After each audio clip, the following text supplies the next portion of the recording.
Boa tarde a todos. Sejam novamente bem-vindos à programação da UCBio.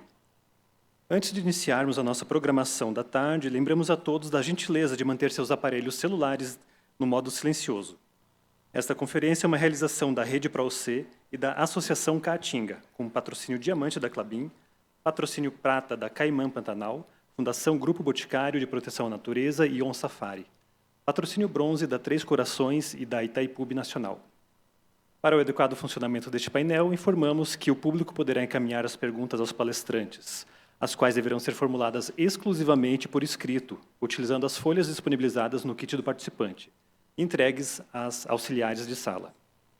As questões serão recebidas pelos moderadores e apresentadas aos palestrantes em momento oportuno, observados os critérios de pertinência temática e disponibilidade de tempo. Contamos com a colaboração de todos. Dando continuidade à programação, iniciaremos agora o painel Unidades de Conservação, em busca de soluções. Esta sessão reunirá experiências e propostas voltadas ao fortalecimento das unidades de conservação, abordando mecanismos de financiamento, créditos de biodiversidade, impactos econômicos do desmatamento, estratégias para ampliar a efetividade das áreas protegidas. Para conduzir os trabalhos e moderar este painel, convidamos ao palco o Sr. Daniel Fernandes. Recebamos nosso moderador com uma salva de palmas.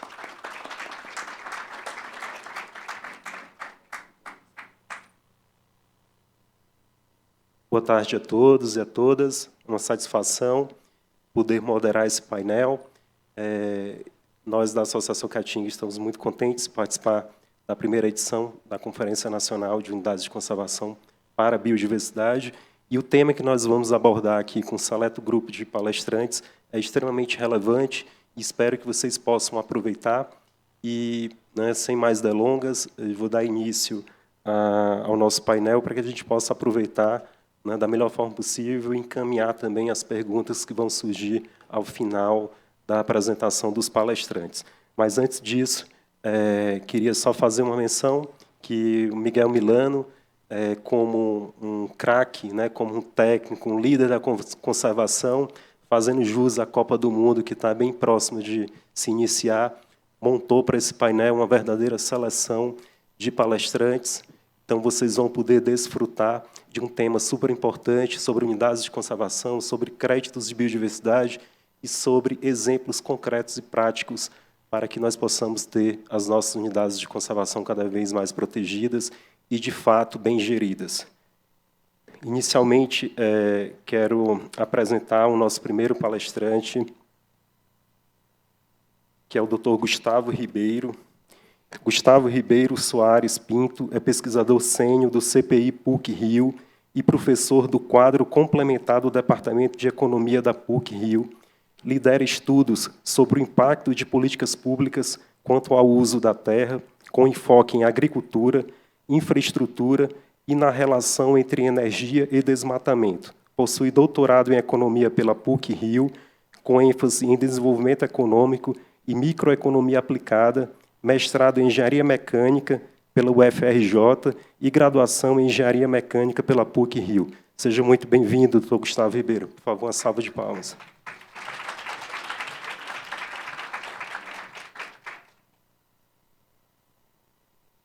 Boa tarde a todos. Muitíssimo obrigado, Daniel, pela introdução, pela apresentação. Obrigado pelo convite, pela organização do evento. É fantástico estar aqui. Muitíssimo obrigado, de fato. Bem, então, como vocês estão vendo, bom, eu sou do CPI, da PUC do Rio, tenho realizado pesquisas nessa relação entre uso do solo, desmatamento e como isso se relaciona com a economia e a sociedade brasileira.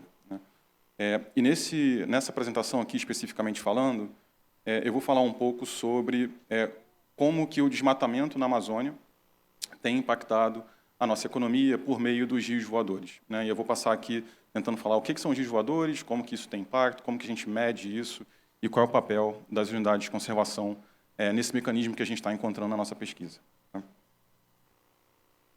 Legal. Então, bom, o nosso pequeno roteiro aqui dessa conversa primeiro, falar um pouco da relevância da floresta amazônica a partir desse olhar dos rios voadores, passando pelo que são os rios voadores, como que a gente mede isso. E depois, finalmente, conectando isso com as unidades de conservação, né? Qual é o papel delas nesse mecanismo que a gente enxerga e qual é o papel delas, a partir disso, na economia brasileira. Tá? Beleza. Dando uma rápida contextualização, aqui o nosso enfoque ele vai passar, os rios voadores vão naturalmente estar muito associados à disponibilidade e oferta de água no país. Né?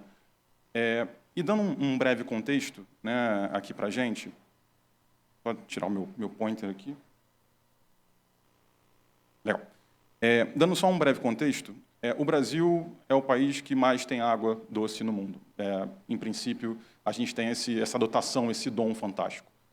Contudo, nos últimos anos, a gente tem mais e mais visto notícias de que, na realidade, apesar dessa dotação incrível que a gente tem sofrido em diversas dimensões com falta d'água. Né? Então, eu fiz uma compilação aqui de algumas notícias mais ou menos recentes, do ano passado, no passado super recente, apontando que, na realidade, a partir dessa nossa incrível oferta de água, a gente tem sofrido em diversas dimensões com secas, com falta d'água. Né? Então, nesse exemplo aqui, eu mostro algumas notícias que estão relatando que, por causa de falta de água, a gente tem sofrido com escassez hídrica em oferta para as hidrelétricas. Então, potencialmente, a gente tem gerado menos energia ou tem tido uma menor capacidade de geração de energia a partir de falta d'água. Mas esse fenômeno não se restringe às hidrelétricas. Né? A gente também pode pensar nas hidrovias. Né? O país tem cada vez mais confiado, dependido de hidrovias para escoar sua produção, seja lá de onde for. Né? Enfim, tem as hidrovias do Centro-Oeste, hidrovias do Arco Norte, e a gente tem tido notícias que, por falta d'água, essas hidrovias simplesmente, em algum momento, pararam de funcionar. Né? Então, o escoamento da nossa produção precisou tomar outros rumos por falta de água. Né? Não somente isso, a gente já teve notícias de perdas bilionárias da nossa produção por causa de secas, ou seja, falta de água também. Né? Para além disso, a gente viu, nos anos recentes, um tremendo impacto de incêndios, particularmente no Pantanal, mas não somente, né, também com perdas de biodiversidade, de vidas, de produção, enfim, algo também alastrado. E, finalmente, né, a gente tem observado aqui próximo em São Paulo, recorrentemente, crises hídricas, né, que a gente tem acompanhado, que a Companhia de Abastecimento de São Paulo tem cada vez mais tentado contornar essa questão. Contudo, é algo que um economista vai gostar de falar que é exógeno. Né? É uma chuva que deixa de cair e ela tem que tentar contornar essa situação. Tá? Então, nesse contexto aqui, acho que a gente mostra umas 5 dimensões em que a gente tem sofrido com falta de água, apesar de sermos o Brasil com um volume de água alucinante que a gente tem. Né? Então, é um tema um tanto quanto sensível. Né? Como que a gente consegue lidar com a nossa disponibilidade, com o nosso manejo da água. Né? E aqui eu vou entrar, então, em como que isso relaciona com a floresta. Né? Por que eu estou falando de falta de água num contexto florestal? Né? E eu vou começar falando aqui a ótica dos rios voadores. Primeiro, o que são os rios voadores? Do que se trata esse fenômeno? O que eu estou medindo? O que a gente está apresentando aqui? Tá? Então, dando um certo passo atrás, tentando apresentar o que são os rios voadores, vamos pensar que o que chove aqui no Brasil, no continente, tem muito a ver com a água que veio do Oceano Atlântico. Então, a água vem do Oceano Atlântico, chega no continente, e quando chega no continente, chove. Se chove e encontra um solo empobrecido, arenoso, etc., essa água basicamente entra nos rios, desce para os lençóis freáticos, acaba em algum momento voltando para o oceano e fecha o ciclo da água. Certo? Então, isso é o que a gente tem num solo pobre, empobrecido, vamos dizer assim. Contudo, né, e a gente vê a nossa primeira imagem aqui, bem nesse trecho aqui, a gente enxerga que, se, por outro lado, vem a umidade do Oceano Atlântico, no nosso caso, e encontra uma floresta, essa floresta, por evapotranspiração, ela é capaz de rebombear, recarregar a atmosfera com água, com umidade, e conforme o vento venta, né, conforme as correntes de vento vão atravessando a floresta, essa água vai sendo redistribuída floresta fora, e não só floresta fora, país afora. Né? Então, a floresta tem essa capacidade de manter o ciclo da água, manter a chuva distribuída ao longo do país. Contudo, se a gente tem o desmatamento, a gente nota que essa capacidade da floresta de recarregar a atmosfera, ela vai sendo degradada, vai sendo perdida, porque eu não tenho floresta. né? Em outras palavras, a gente perdeu a floresta. Dito isso, os rios voadores, que são, na realidade, essa corrente de água, essa corrente de umidade na atmosfera, eles ficam empobrecidos, e aquela chuva que choveria no fim na linha, e no final dessa linha a gente pode ter um reservatório hídrico, um reservatório de uma hidrelétrica, a gente pode ter uma floresta que está dependendo de água para ser resiliente a incêndio, pode ter uma hidrovia, enfim, etc. Eu perco essa água no final da linha. Tá? Então, um dos impactos do desmatamento é justamente essa possibilidade, ou a perda da possibilidade de recarga da atmosfera e de perda de chuva no final da linha. O que é o final da linha? A nossa economia, a nossa sociedade, no final das contas. Tá? Legal. O fenômeno dos rios voadores não é exatamente uma grandíssima novidade, né? Ele já é mais ou menos conhecido há, no mínimo, 20 e poucos anos. Né? No mínimo, no mínimo. O que acontece, na realidade, é que, via novas tecnologias de econometria, estatística, medições, poder computacional, a gente consegue, com muita precisão, via dados de satélite, via dados de medições em terra, enfim, medir, efetivamente, ter uma mensuração bastante precisa do caminho dos rios voadores. Então, a gente consegue retraçar as trajetórias, a gente consegue enxergar esses rios voando e as suas trajetórias, e, a partir do momento que a gente enxerga essas trajetórias, a gente consegue, então, entender por onde eles passaram no caminho, onde que eles estão fazendo chover ou não fazendo chover, caso haja desmatamento, por exemplo. Né? Então, a gente consegue entender, a partir dessa trajetória, a influência dos rios voadores e, logo, a influência da floresta na nossa economia. E acho que esse desenho aqui, esse mapa, ele é super para a gente relevante, porque ele justamente mostra o que mais ou menos são os rios voadores. Né? Então, aqui, essas linhas tracejadas em azul são um esquema do que são os rios voadores. A realidade é que os rios voadores são um pouco mais caóticos que isso, mas a gente consegue medir isso com bastante precisão, em altíssima frequência, enfim, aqui é mais ilustrativo. E o essencial aqui é que eles vêm do oceano, atravessam, em larga medida, a floresta e a ausência dela, caso esteja desmatada, e vão desembocar aqui no centro-oeste, no resto do Brasil, no sudeste, enfim, no sul, levando água. Tá? E o que tem nessas regiões? Nossas bacias hidrográficas que alimentam hidrelétricas, nossos centros urbanos, o Pantanal, que está no caminho, recebendo água, etc., etc. E cada uma dessas bolinhas aqui, né, são demandas de água, as bolinhas vermelhas são as nossas maiores hidrelétricas, a gente tem a nossa agricultura, que eu estava deixando de falar, mas que é super relevante para o país. Né? Então, a gente ainda é hiperdependente de chuva, né? Algo em torno de 14% da nossa agricultura é irrigada, por exemplo. Então, a gente se mantém dependente da água da chuva.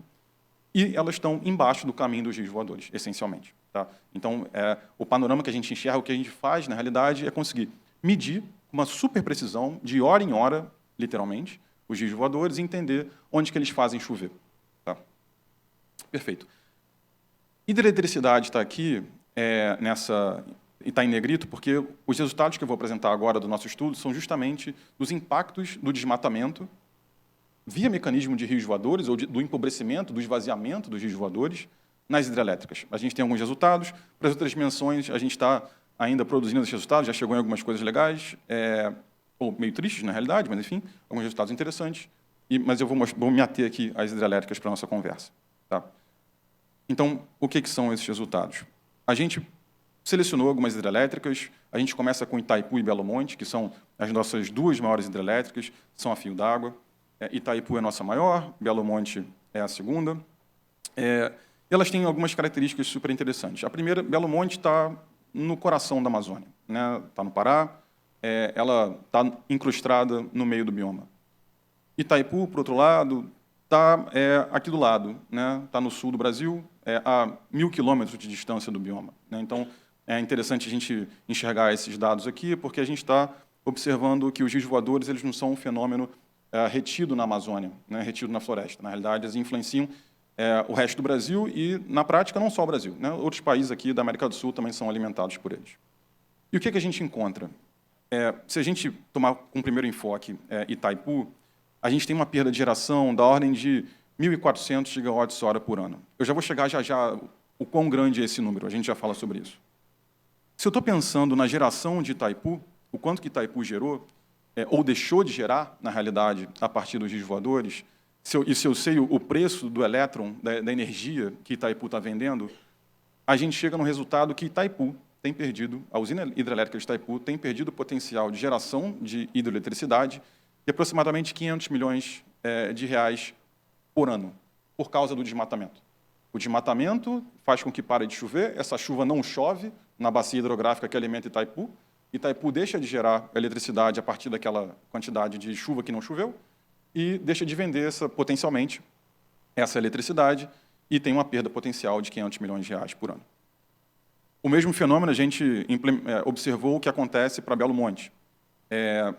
Nota que, apesar de Itaipu ser maior que Belo Monte, são 14 gigawatts de potência instalada, Belo Monte são 11 e alguma coisa gigawatts de potência instalada, mas Belo Monte está no olho do furacão, né? Está no meio do bioma.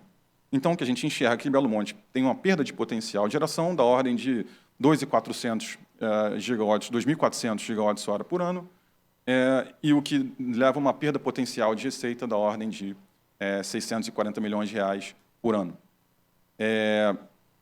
Um ponto interessante aqui a mencionar é que a gente, eu já vou mostrar isso no próximo slide, é que a gente consegue medir, a partir dos giros voadores, por onde os giros voadores, ou as correntes de vento úmidas, mais passaram entre o oceano e o fim da linha. O fim da linha aqui, na realidade, é a bacia hidrográfica que alimenta Belo Monte ou Itaipu. Enfim, é a nossa análise atual. E se eu sei as regiões por onde os giros voadores mais passaram, e eu sei a perda financeira que essas usinas tiveram, eu consigo medir quanto cada pedacinho de floresta que deixou de alimentar os giros voadores, enfim, vale para cada usina.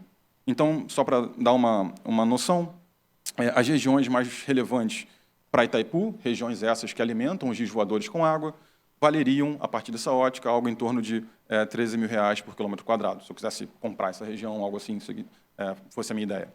Para Belo Monte, nota que, novamente, repetindo que Belo Monte está bem mais centralizada no bioma e vai estar mais sujeito aos efeitos que lá acontecem, o preço da terra seria algo de em torno de 85 mil reais por quilômetro quadrado para Belo Monte. Tá? Que regiões são essas? São essas.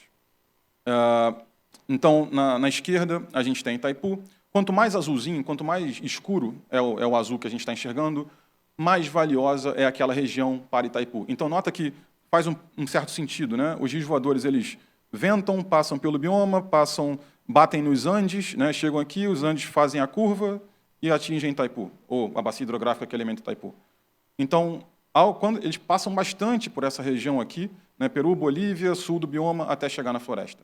Até chegar na usina, né? Na bacia hidrográfica. Essas regiões de floresta são as mais relevantes para Itaipu. A gente consegue medir isso e por ali que são aqueles 13 mil reais por quilômetro quadrado. Nota que, se eu estiver com a ótica de Belo Monte, a coisa muda um pouco, porque a gente tem quase que um encanamento de vento ventando, né, aqui no leste do Pará, Barra Maranhão, até que essa chuva venha alimentar o rio Xingu, a bacia do rio Xingu, que está logo aqui embaixo, que vai alimentar, no final da linha, a usina de Belo Monte. Tá? Então, uma vez que a gente consegue ter esse tipo de medição, e eu queria reforçar aqui que é uma medição, a parte de ciência que está aqui por trás é muito direta. A gente efetivamente enxerga o vento e mede o vento. É uma conexão extremamente direta que a gente faz aqui, né? Por isso eu queria reforçar a ótica da medição que a gente está fazendo. A gente mede, então, o caminho dos ventos e consegue medir o valor da floresta naquele pedacinho, naquele pixel de floresta para cada usina. Tá? Tudo bem, aqui eu estou falando de Belo Monte e Itaipu. Né? Elas têm uma perda super relevante do ponto de vista energético e econômico. Qual é o tamanho desse problema? Né? A gente tem que, do ponto de vista nacional, só estou vendo meu tempo aqui. A gente tem que 17 das 20 maiores hidrelétricas a fio d'água do país estão no caminho dos giros voadores. Essas outras 3 que eu estou falando que não estão no caminho, estão mais ou menos no Nordeste, aqui nessa região, mais ou menos, que o vento que venta lá, a umidade que lá chega, não está sendo intermediada pela floresta. Né? Então, por isso que eu estou falando que elas não estão nos caminhos dos giros voadores, porque a floresta não está entre o oceano e essas usinas. 17 das 20 maiores do Brasil estão, e são esses pontinhos laranjas, né, através do mapa. E nota que, para além dos pontinhos laranjas, a gente tem diversos pontinhos pretos, que são todas as outras hidrelétricas do país. E nota como que elas estão efetivamente no caminho dos giros voadores. né, na região centro-oeste, sudeste, etc. E tal. Na própria região norte, né, enfim. Então, o problema que a gente está vendo aqui tem um potencial de ser uma questão sistêmica. Não só Itaipu e Belo Monte estão sofrendo, mas todo o nosso sistema hidrelétrico, nosso sistema elétrico, o Brasil tem um incrível dom de ser alimentado energeticamente por água, por hidrelétricas. Né? Se eu não me engano, se me falham os números, não me falham os números, no ano passado, algo em torno de 56%, 58% da nossa eletricidade inteira foi gerada por hidrelétricas, né? Além das nossas eólicas e solares e, enfim, térmicas. Tá? Então, nota que mais da metade da nossa geração vem de hidrelétricas. Se essa parcela incrivelmente grande da geração está sendo impactada pelos rios voadores, potencialmente a nossa economia está sendo impactada pelos rios voadores. Se eu pegar só Itaipu e Belo Monte, voltando para números, a perda energética delas, que eu falei que para Itaipu está da ordem de 1.300 gigawatts por ano, para Belo Monte está da ordem de 2.400 gigawatts por ano, algo dessa ordem de grandeza. Se eu somo as duas, né, eu vou ter algo em torno de 3.700 gigawatts por ano perdidos. Qual é o tamanho disso? Eu estou deixando de alimentar o estado inteiro de Rondônia. Não é pouca coisa, né? Eu estou perdendo um estado de geração, né, de capacidade de oferta de energia, tá? Por ano, naturalmente. Né? E eu estou falando das duas usinas, o tanto que o desmatamento está afetando essas duas usinas. Se eu somar isso para o resto do sistema elétrico, é o ponto que a gente está chegando na evolução da nossa pesquisa, qual é o tamanho desse impacto. Né? O próprio sistema elétrico tem uma forma de se proteger de eventos mais isolados, enfim, o próprio sistema elétrico consegue se equilibrar. Agora, se esse efeito é sistêmico que está atingindo diversas das nossas usinas, a gente está vendo aqui que está atingindo as nossas principais usinas, potencialmente o sistema elétrico não consegue, o setor elétrico não consegue se adaptar a isso, porque está todo mundo sofrendo, então não tem quem consiga ajudar um outro. E é nesse ponto de pesquisa, de evolução da nossa análise que a gente está para chegar se há efetivamente esse efeito sistêmico e, pelo que a gente tem enxergado, efetivamente isso está presente. Né? Por que o efeito sistêmico é um problema? Porque se efetivamente as nossas hidrelétricas estão perdendo capacidade de geração e oferta de eletricidade, a gente está tendo que despachar térmicas. A gente não consegue usar as eólicas e as solares para substituir as hidrelétricas por causa de uma questão da estabilidade do sistema. Se as térmicas estão sendo mais despachadas por causa do desmatamento, que deixou de alimentar o rio, que deixou de chover, que deixou de vazar para as hidrelétricas, e as térmicas são mais caras, potencialmente o nosso preço de eletricidade está maior. A gente está pagando mais por eletricidade porque a gente está precisando despachar termoelétricas. Essa aqui é uma interrogação que a gente tem. Nesse exato momento, é uma pergunta de pesquisa ainda. Agora, o caminho dos rios voadores está indicando que, olha, tem coisa aí. Né? E mais, as térmicas elas emitem gases de efeito estufa. Então, elas são poluentes, mais do que hidrelétricas. O combustível da hidrelétrica é água. Né? Enfim, então, elas não emitem na sua operação. Então, além de estarem mais potencialmente aumentando o preço da eletricidade, se esse efeito for sistêmico, elas estão efetivamente emitindo mais gases de efeito estufa e piorando, né, reforçando a questão ambiental nossa. Tá? Então, tem uma dupla perversidade nessa questão. Tá? Tudo bem. Quer dizer, mais ou menos tudo bem. Ok. Qual é o papel das unidades de conservação? Por que eu estou falando de rios voadores? Por que eu estou falando de economia aqui num contexto de unidades de conservação? Deixa eu só ver meu tempo. Tá bom. Pelo seguinte, primeiro, para começar, a floresta amazônica ela está sob um risco de perda de integridade. Então, tem um tal chamado tipping point, né, que é um grau de degradação, de desmatamento, de perda florestal, a partir do qual a floresta não consegue mais se recuperar. Né? E a gente, enfim, a ciência tem tentado entender qual é o ponto desse tipping point, a partir de que ponto, de fato, esse não retorno ocorrerá. Fato é que, nos próximos anos, a gente tem o potencial de passar por esse ponto crítico, a partir do qual voltar será impossível, dificílimo, enfim, meio um tanto quanto catastrófico. Né? Então, a gente está chegando nesse ponto em que a floresta deixa de ser resiliente per se. Tá? E sujeita a distúrbios que não permitam o seu retorno. O Brasil, no início dos anos 2000, com o PPCDAN e outras políticas afins, conseguiu efetivamente combater a taxa de desmatamento no país, né, com algum grau interessante de eficácia. Então, esse gráfico que vocês estão vendo é a taxa de desmatamento ao longo do tempo, com o passar do tempo, e essas linhas verticais são pontos de entrada do PPCDAN e políticas associadas, né? Então, entre aqui essa primeira linha, essa primeira linha vertical acontece em 2004, a partir de quando a área coberta pelas unidades de conservação praticamente dobra no país, né? Muito em consequência do programa. E a gente nota que a taxa de desmatamento no país ela despenca no período, né? Desce em torno de 5 a 6 vezes, né?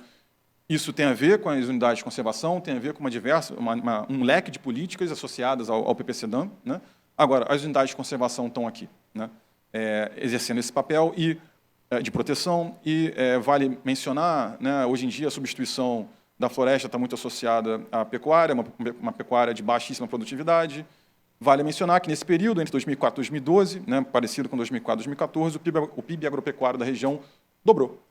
Então, não é uma questão de aumento de área utilizada, de solo, né? Eu consegui aumentar o PIB, a produção, mesmo reduzindo drasticamente, a partir dessa política, o uso extensivo, a expansão do solo, a mudança do solo. Tá? E aí, qual foi o papel das UCs nisso, né? Então, a gente lá no CPI tem essa pesquisa que tenta medir efetivamente a influência das unidades de conservação, e a gente encontra, né, nos números, né, na estatística, na econometria, que as regiões protegidas elas apresentam efetivamente bem menos desmatamento, regiões protegidas e unidades de conservação, certo? Elas apresentam um desmatamento substancialmente menor do que regiões não protegidas. Então, olha, unidades de conservação, no geral, estão tendo um papel relevante, sim, nessa política que a gente está observando, né? E, com isso, elas potencialmente protegem a floresta, logo os rios voadores, logo os rios, logo a nossa economia e por aí vai, né? E tem um ponto interessante sobre as unidades de conservação, é que elas têm, em termos de política, elas têm um certo grau de flexibilidade. E a implementação delas ela tem a capacidade de se adaptar um tanto quanto ao território. Então, a depender do território, a depender de toda a configuração da paisagem, enfim, eu consigo implementar, por exemplo, né, os 6 unidades de conservação de proteção integral, em que o governo vai implementar ações de comando e controle, vai implementar ações de restauro, enfim, eu estou protegendo efetivamente, integralmente aquela área, ou a depender das condições do território, do que lá está, eu vou promover unidades de conservação de uso sustentável, em que eu vou promover políticas de conservação, vou pensar em programas de pagamento por serviços ambientais, de RED+, associação a mercado de carbono, enfim, gerando incentivos para que aquela região seja efetivamente, enquanto protegida, sustentável e sustentavelmente produtiva, né? É o grande ponto. Tá? Para concluir aqui a nossa conversa, um resumão é que, olha, os rios voadores eles conectam o desmatamento da Amazônia, a floresta, o serviço ambiental florestal, nesse momento, com a nossa economia, né, via oferta de água, né? Certamente, a floresta amazônica presta N serviços ecossistêmicos e ambientais. Aqui a gente está pegando um deles, né, que a gente está vendo que, via água, tem uma relevância incrível, né, bilionária, né, no mínimo. Né? Se eu já pensando em finanças, em economia, né, socialmente falando, isso é muito escalável. Né? A gente tem geração de eletricidade, a gente tem agricultura, a gente tem resiliência a incêndios, a gente tem abastecimento de água para a gente beber, para a gente tomar banho, a gente tem navegação que está no caminho dos rios voadores. Né? Essa destruição florestal já está impactando substancialmente a nossa vida. Né? Se a gente conversa com diversos setores, público-privados, eles falam, olha, a gente sabia que tinha coisa aí, e essa certamente quando a gente mostra, olha, essa é uma das coisas. Esse aqui é um dos problemas graves que a gente não tinha no mapa e a gente está aqui literalmente botando no mapa, né, visível. E as unidades de conservação, sem dúvida nenhuma, vão ter esse papel de proteção da floresta, esse papel de preservação da nossa economia, da nossa sociedade, uma vez que ela está alimentando essa nossa, ou protegendo, conservando essa nossa infraestrutura natural, efetivamente, que é a floresta amazônica, que está nos provendo serviços ecossistêmicos que são essenciais para o nosso desenvolvimento, para a nossa estabilidade, para a nossa soberania nacional, enfim, em diversas dimensões. E, bom, acho que era isso que eu tinha para conversar com vocês hoje. Sim, de fato. Obrigado.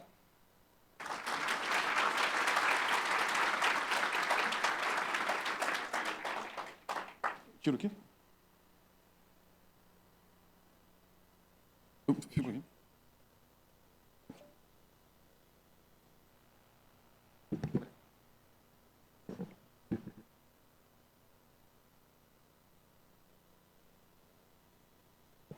Obrigado, doutor Gustavo, pela brilhante palestra, por nos apresentar um panorama sobre os impactos ambientais atrelados ao desmatamento. E a gente tem evidenciado, né, inclusive nos relatórios divulgados anualmente pelo MAP Biomas, que um dos principais segmentos econômicos que se beneficiam diretamente com os rios voadores, né, se tornam, né, um dos principais vetores de pressão de desmatamento, que é o agronegócio. Então, a gente precisa equilibrar, ter, né, uma economia cada vez mais sustentável. Mas, sem mais delongas, eu tenho o prazer de chamar aqui para o palco a doutora Regiane Borsato para falar sobre a certificação e créditos LIFE de biodiversidade para a efetivação de unidades de conservação.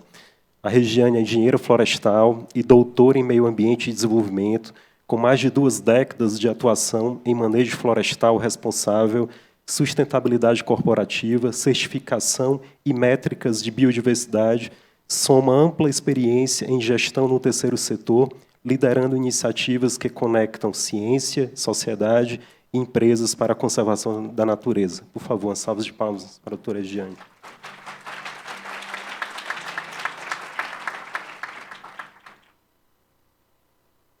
Boa tarde. Obrigada pelo convite. É um prazer estar aqui com vocês. A gente sempre aprende muito nesses eventos. Ontem tivemos palestras fantásticas e agora também aprender mais sobre os rios voadores e como que tudo isso se conecta, principalmente com a questão da energia. Então, parabéns pela apresentação. Acho que são dados que só somam, né, nessa discussão. Mas nós estamos aqui para falar sobre soluções para a unidade de conservação.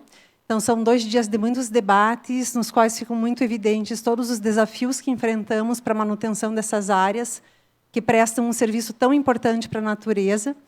E o Instituto LIFE faz 17 anos que vem atuando nessa linha de negócios e biodiversidade, justamente com o intuito de criar soluções, né, para que a gente tenha cada vez mais um engajamento do setor privado, do setor financeiro, e criar métricas que conectem todas essas áreas protegidas, toda essa biodiversidade, com o mundo dos negócios, né, que a gente tenta transcrever, traduzir isso para os negócios.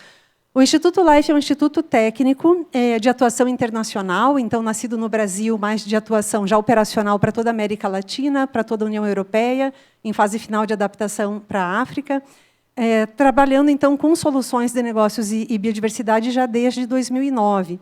Então, a gente está aqui para falar de créditos, né, mas o LIFE ele vem já há algum tempo antes aí de créditos no desenvolvimento do que é o maior desafio para os créditos, que é você desenvolver as métricas e, digamos, a tradução, a transcrição de biodiversidade, né, em métricas que possam ser transacionáveis.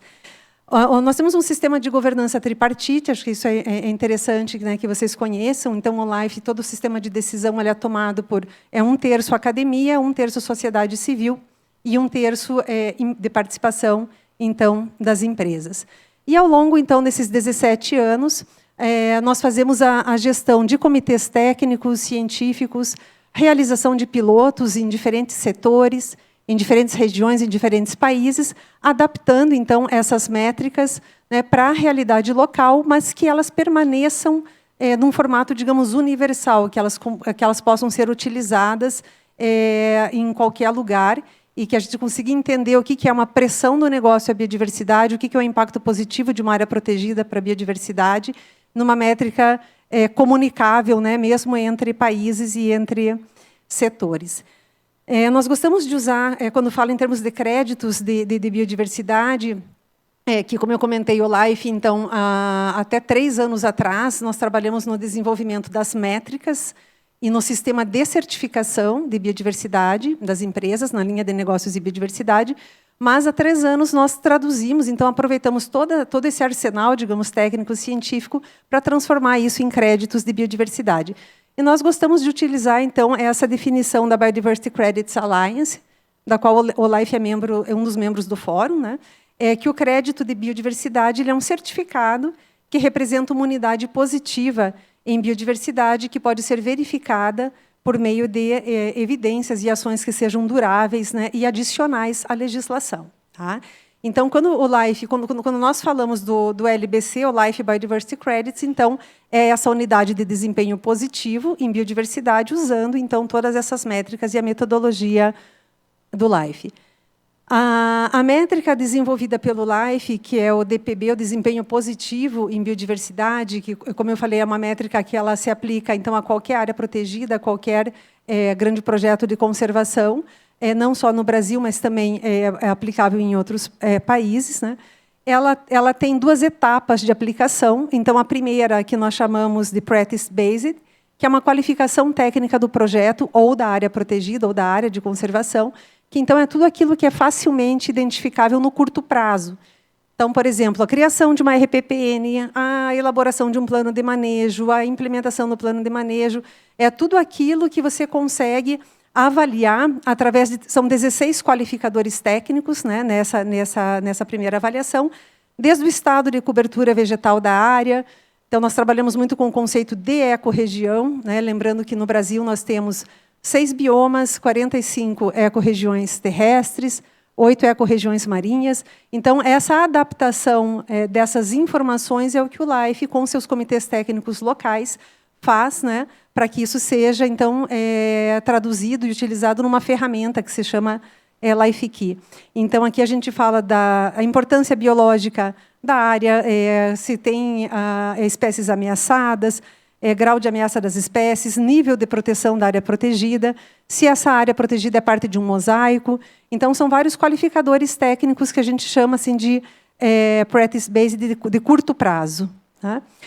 A partir do 6º ano de implementação do sistema LIFE de auditoria, de implementação de compromisso, né, com o sistema, então, a partir do 6º ano, existe um compromisso de comunicação de resultado em biodiversidade. Então, o que esse esforço, né, nesses projetos está realmente trazendo de resultado em conservação, que são os IRCs, os indicadores de resultado de conservação. Então, nós trabalhamos com um tripé, né, que a gente fala que é composição, estrutura e função. A gente discutiu, e eu vi muito isso aqui ontem e hoje também em algumas palestras, né, o problema das florestas vazias, etc. Então, é fundamental aqui que, nesse sistema LIFE, a gente avalia tanto composição, quanto estrutura, quanto função. Nós trabalhamos com algumas categorias de resultado em conservação. Cada categoria tem diferentes indicadores e variáveis que podem ser avaliados individualmente ou de forma complementares ao longo dos anos, né? E esse trabalho ele é fundamentado no trabalho do professor Henrique Pereira, né, do Instituto Politécnico de Bragança, das variáveis essenciais da biodiversidade, que, por sua vez, né, derivou do trabalho das variáveis essenciais do clima, que guiam, então, toda a implementação do Sistema Global de Observação do Clima. Então, a ideia também é que as variáveis essenciais da biodiversidade sejam indicadores que a gente consiga avaliar e comparar em diferentes projetos de conservação e áreas protegidas ao redor do mundo, né? Então, nós trabalhamos com 5 classes de indicadores de resultado. Cada classe tem seus indicadores. Então, aqui nós falamos desde o nível de composição genética até a composição da paisagem. Claro que não é um trabalho fácil, né? Não são dados que você obtém em curto prazo, por isso que a gente fala que nós trabalhamos em um momento com a avaliação practice-based, que é de curto prazo, e depois, a partir do 6º ano, com a parte realmente de coleta, de análise e tendência de resultados ao longo do tempo de populações, comunidades, etc. Claro que a gente não tem hoje, né, tempo aqui de entrar em muitos detalhes técnicos, mas quem tiver interesse, né, tem o nosso site aqui para vocês, e todos os documentos são abertos, são públicos. Então, quem conhece o nosso sistema, nós trabalhamos com essa ferramenta que se chama LifeKey. É muito, como a gente diz, user-friendly, né? Você consegue facilmente lançar os dados de uma área protegida, de uma RPPN, de um projeto de conservação e entender o teu potencial ali de geração de créditos. Mas quem tiver interesse realmente nas referências, nas equações, quem quiser se aprofundar, os guias técnicos, todo o material que fundamenta os cálculos e a avaliação do LifeKey, eles são públicos. Tá? Quando a gente fala do lado da empresa, como que a empresa se envolve com isso, né? Por que uma empresa é certificada? E nós vamos falar em alguns momentos aqui, podemos mencionar a Itaipu, né? Foi mencionada, no caso dos rios voadores, a Itaipu. Temos aqui o Banco BRDE também, que vai falar na sequência que é certificado. Vamos falar em alguns momentos da empresa CEPAC, que é a empresa responsável pela compensação do UCBio em biodiversidade. E o compromisso da empresa, então, pelo lado do negócio, a empresa precisa se comprometer com uma auditoria anual, né?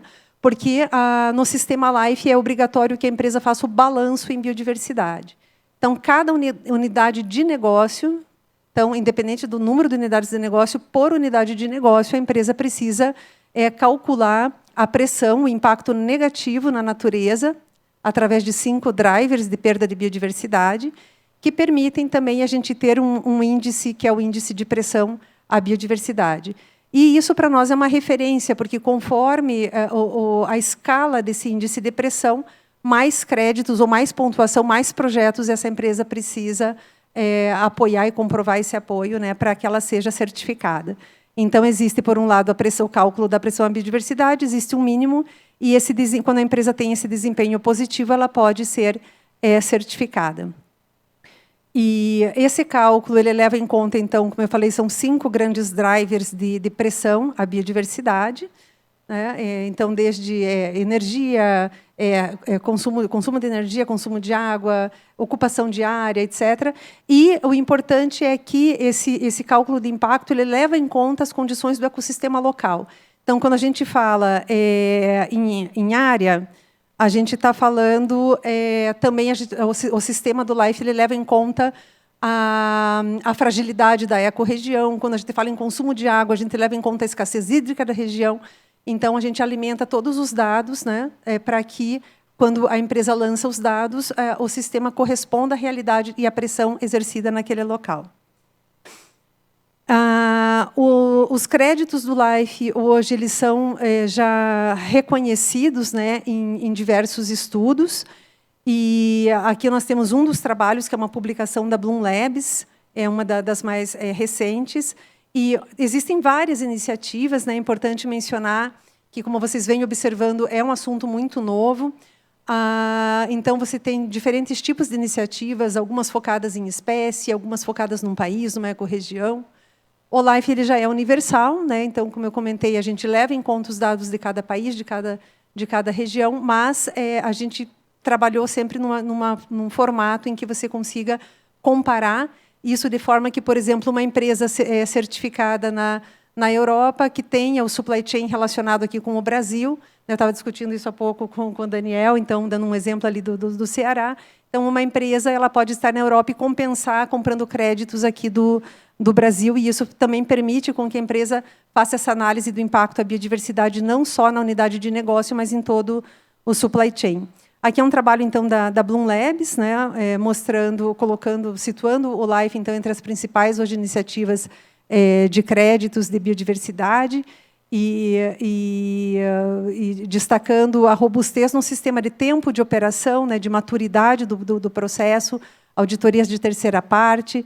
E também agora tivemos uma menção no Biodiversity Credits, uma publicação do CDC Biodiversité, da França, então, já com as primeiras transações dos créditos LIFE relacionadas a áreas protegidas, já sendo mencionadas nesses principais relatórios, né?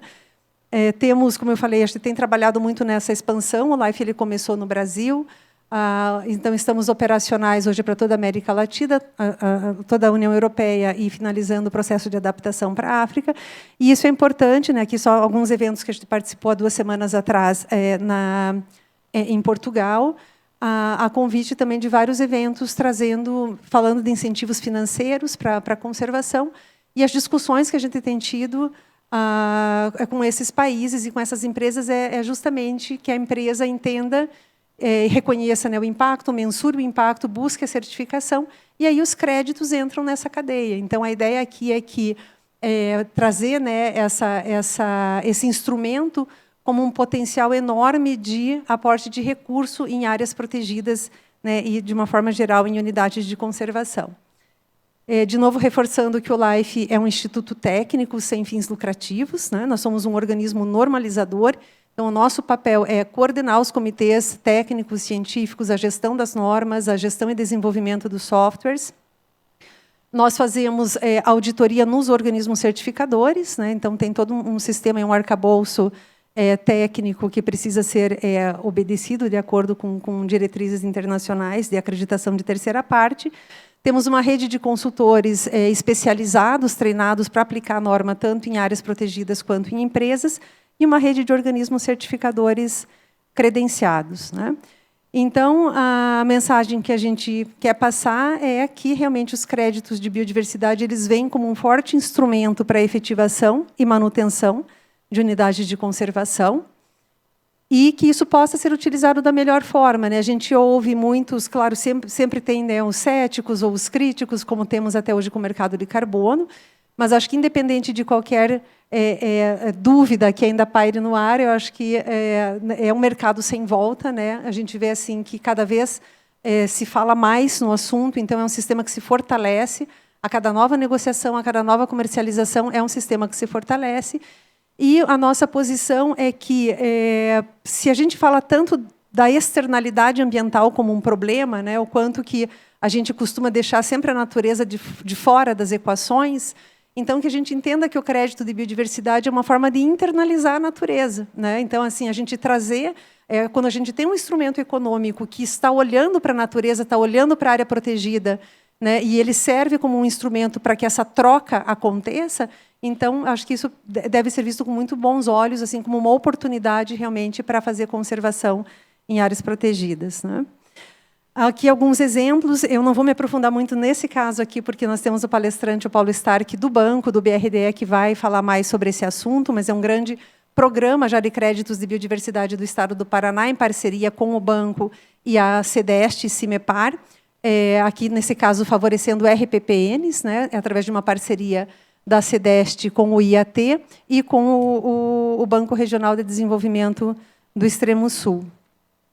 Nós temos aqui os créditos também da CEPAC Conserva, que é um programa da empresa CEPAC, em Santa Catarina, cuja pontuação e os créditos LIFE vêm do apoio da empresa, que é uma empresa certificada LIFE, ao Parque Estadual Serra do Tabuleiro. Então, aqui é um exemplo de iniciativa privada e área protegida, no qual o aporte que a empresa faz nos programas e na manutenção do parque gera a pontuação e os créditos necessários para a manutenção da certificação da empresa. Aqui são alguns exemplos, alguns números, só para deixar um pouco mais didático, porque sempre é preciso comunicar com a empresa, né, o que a empresa ganha com isso. E aqui nós temos, né, a autorização, claro, do CEO da empresa, que é o Maurício Coelho, ele não pôde estar conosco hoje, mas ele mesmo retrata nesse fluxo como que ele convence os acionistas a continuar aplicando o recurso no parque, e a ideia é que a venda de créditos passe a ser a fonte de renda principal para que esse apoio ao parque seja perpétuo, seja contínuo, né? Então, a ideia dele é que esse recurso não venha mais da empresa, mas que ele passe a ser gerado pela própria área. Então, aqui você tem a própria área gerando o crédito, gerando o seu próprio recurso para manutenção. Temos aqui um exemplo de transação entre iniciativas privadas.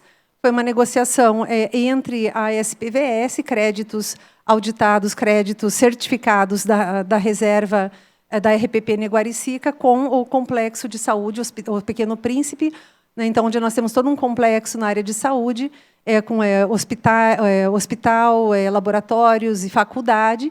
E, nesse caso, o grande argumento aqui da empresa, claro que é raríssimo, né, infelizmente, ainda a gente ter esse tipo de visão, mas a grande visão aqui da alta liderança da empresa é que, como eles atuam com saúde, não faz sentido, né, gastar todo um recurso, fazer o tratamento do paciente e devolvê-lo a um mundo que não está saudável.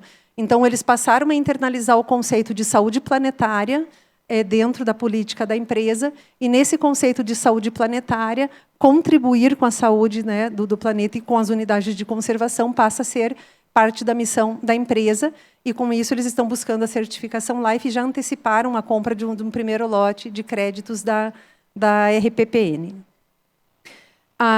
Temos um outro exemplo, que é um caso do governo de Chiapas, no sul do México, onde é uma parceria de um programa federal com um programa estadual de microbacias, né, onde você consegue conciliar os requisitos de um programa federal para a implementação da indústria no sul do país, com uma obrigatoriedade de aquisição e neutralização do impacto à biodiversidade através da compra de créditos dos produtores vinculados ao programa estadual de conservação de microbacias. Então, é um outro tipo de arranjo desenhado, né, por parceiros da Argo Consultoria, que atua com o LIFE no México. Então, esses são alguns dos exemplos, né, mas a gente convida todos para conhecerem o sistema LIFE. A gente entende que todo esse sistema de certificação de empresas que faz com que a compensação seja prioritariamente em áreas protegidas é um grande instrumento para fortalecimento, então, das unidades de conservação.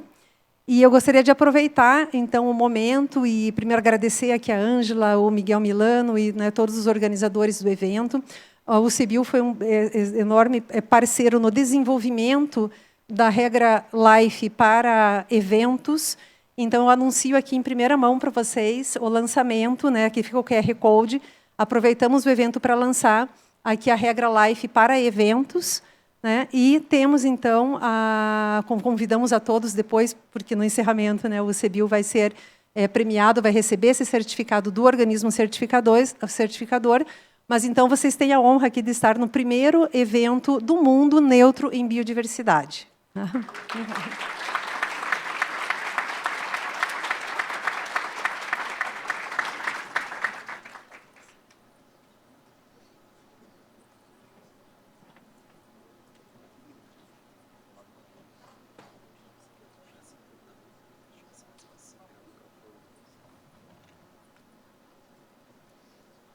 Obrigado, Regiane, pela sua palestra, por nos apresentar, né, os créditos de biodiversidade LIFE, um instrumento, um mecanismo de incentivo econômico que pode incentivar, inclusive, a ampliação da conservação em terras privadas, as RPPNs. Nós temos aqui na nossa plenária alguns proprietários de RPPNs que tenho certeza que, né, prestaram muita atenção na sua palestra e estão ansiosos para que essa política pública que foi implementada aqui no estado do Ceará possa ser replicada em outros territórios.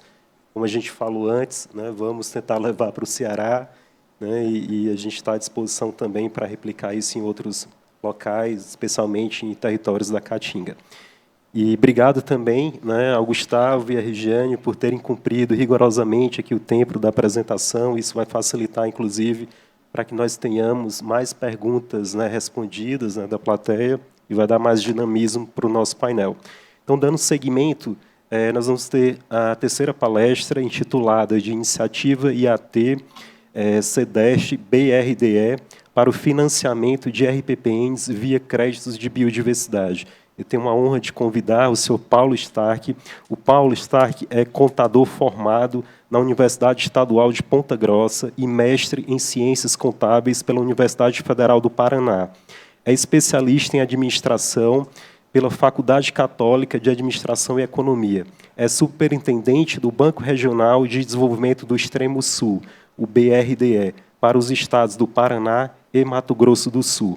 Atua na área de finanças, administração e contabilidade, com ênfase em análise financeira e econômica de empresas. Por favor, Paulo, uma salva de palmas, pessoal, por favor.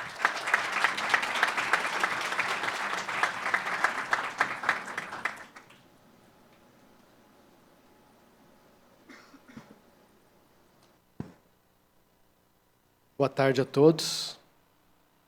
Bom, primeiramente, quero agradecer muito o convite do Milano para que o BRDE apresente aqui o seu caso. E o nosso caso, para resumir numa frase, é mostrar para vocês por que créditos de biodiversidade, apresentado pela Regiane, funciona melhor que as alternativas que nós temos para as unidades de conservação, no nosso caso, RPPNs, como forma de remuneração dessas áreas. E o motivo pelo qual a gente optou por créditos é por causa da integridade do processo. Nós, como instituição pública, poderíamos ter optado, analisamos outras opções e chegamos à conclusão de que os créditos trazem para nós integridade. Então, essa é a principal resposta da fala que eu trago para vocês aqui hoje. Então, eu vou começar falando, né, de quem é o BRDE, para que todos da plateia conheçam. Sei que o público aqui é de todo o nosso país, né, e talvez vocês não conheçam. Em poucas palavras, o BRDE é o BNDES da região sul do Brasil. Então, nós somos um banco público de fomento, criado com o objetivo de desenvolver a nossa região de propriedade dos 3 estados do Sul, Paraná, Santa Catarina e Rio Grande do Sul, criado em 1961, em junho de 61, então, portanto, esse mês, dia 15, estamos completando 65 anos de história, fazendo crédito para as empresas gerarem emprego, gerarem renda para a nossa população. Atuamos também no Mato Grosso do Sul, uma opção do banco, dos nossos acionistas, de ter um pedacinho da nossa atuação no Mato Grosso do Sul em função da proximidade e da integração que nós temos também com aquele estado. Somos em 500 colaboradores e é um banco marcado pela bandeira da sustentabilidade. Ele foi criado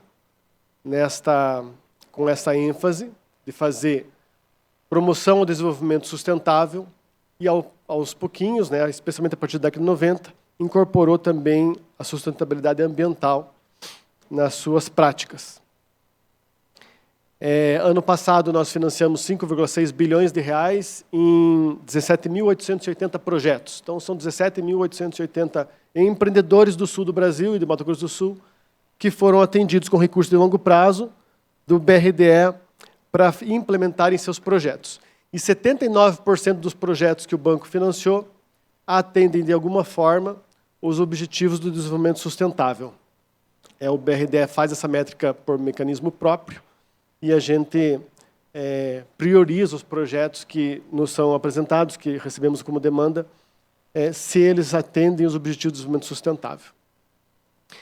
Repassamos recursos de todo o Brasil, de fontes oficiais, e de 6 fontes de multilaterais estrangeiras. Nós iniciamos esse repasse de fontes estrangeiras em 2018, basicamente ali após a crise que nós tivemos, que iniciou-se em 2014, 2015, que fez com que o BNDES reduzisse muito a capacidade de financiamento, em 1/3 do que ele fazia antes, e o BRDE precisava buscar alternativas. E como é que a gente conseguiu atrair 6 multilaterais, entre eles, e o primeiro, a Agência Francesa de Desenvolvimento, um ente bastante focado nas verticais ambientais, e o segundo, o Banco Europeu de Investimentos. Com o aval da União Europeia, o BRDE fez uma operação com o Banco Europeu de Investimentos, com o aval da União Europeia, não foi com o aval da União Brasileira, foi com o aval da União Europeia, para financiar projetos de sustentabilidade no sul do Brasil. Como é que a gente conseguiu alcançar esse patamar de manter os nossos investimentos, a nossa capacidade de financiamento, mesmo com o declínio da nossa principal fonte em 1/3, né, em 66% do que se fazia em 2014? Foi porque a gente apresentou para esses bancos um programa do BRDE chamado BRDE PCS, BRDE Financiamento de Produção e Consumo Sustentável, mostrando na prática que aqui no sul do Brasil a gente financia sustentabilidade, a gente produz o que produz de forma sustentável. O BRDE conseguiu mostrar isso e hoje a gente já tem mais de uma dezena de operações realizadas com esses 6 entes internacionais, além dos 2 que eu falei, Banco Mundial, Banco Interamericano de Desenvolvimento, Banco dos BRICS e também me passou a Agência Andina de Fomento. São os 6, vamos agora para o 7º, agora no segundo semestre, temos um 7º, o Banco Asiático de Investimentos, também a gente vai fazer uma operação de captação. Então é assim que o BRDE faz a estratégia dele, a partir da sustentabilidade, isso que eu queria mostrar com isso, né? O BRDE faz o seu negócio, a gente financia 6 bilhões de reais todos os anos, nos últimos 3 anos foram 6 bilhões de reais, temos uma carteira de 30 bilhões de reais, ativos 30 bilhões de reais, financiando sustentabilidade. Para firmar esse pé nessa vertical de sustentabilidade que o BRDE tem tão caro, a gente também é um dos membros fundadores da Coalizão Life, que é uma coalizão que hoje reúne empresas como a Klabin, a Itaipu, o Boticário, a Vale, a Petrobras, a Sanepar, junto com o BRDE, nós formamos essa coalizão com o objetivo de não só promover a certificação LIFE, o Instituto LIFE, mas também de darmos o exemplo. A partir das nossas práticas, promovermos a biodiversidade, como temos feito. No mesmo ano, criamos um fundo, é o primeiro fundo que o BRDE criou para investimento com recursos não reembolsáveis, ou seja, até 2021, nós não tínhamos nenhuma destinação de recursos de forma não reembolsável. Então, criamos o primeiro fundo dos 65 anos de história do banco. É um fundo que destina 1,5% do nosso resultado líquido anual e que tem como objetivo primeiro preservação ambiental. Então, o BNDES, por exemplo, tem o fundo social. Nós temos o nosso fundo ambiental. Já fazemos o nosso papel social por meio do nosso negócio e sentimos que precisávamos fazer também ter um papel mais ativo na preservação do meio ambiente. Criamos esse fundo que tem como eixos principais, essa mitigação do impacto ambiental gerado nas operações do BRDE, porque a gente também financia projetos que, de uma forma, também agridem o meio ambiente, então a gente cria esse fundo como forma de mitigar. Promover os projetos socioambientais que tenham resiliência às mudanças climáticas ou que promovam a preservação ambiental. Também incentivar projetos sociais que, de uma forma ou de outra, se alinhem com as nossas operações de crédito. Temos feito isso de diversas formas. Aqui é uma lista das áreas de aplicação do fundo. Não vou me ater muito nisso agora. Já somamos 36 milhões de reais nesse fundo. Já aplicamos 19 milhões e temos 17 milhões hoje ainda para aplicar, já considerando os resultados de 2025. Nesse fundo, a gente já tem diversas iniciativas. O estado que mais tem é o estado do Paraná. A gente tem iniciativas tanto de apoio à pesquisa, temos iniciativas de preservação e de fomento a negócios na Mata Atlântica, aqui na Grande Reserva Mata Atlântica da região de Curitiba, do litoral do Paraná. Temos o crédito de biodiversidade, que eu já vou falar daqui a pouquinho com mais detalhes. Temos projetos de descarbonização da indústria. Esse é um projeto bem interessante que nós temos em parceria com o SESI, com a FIEP, Federação das Indústrias do Paraná, para promover projetos industriais que reduzam o impacto de carbono. Temos projeto de segurança hídrica, além de outros projetos em Santa Catarina e no Rio Grande do Sul, de resiliência climática, de match funding, de empreendedorismo feminino também na área ambiental.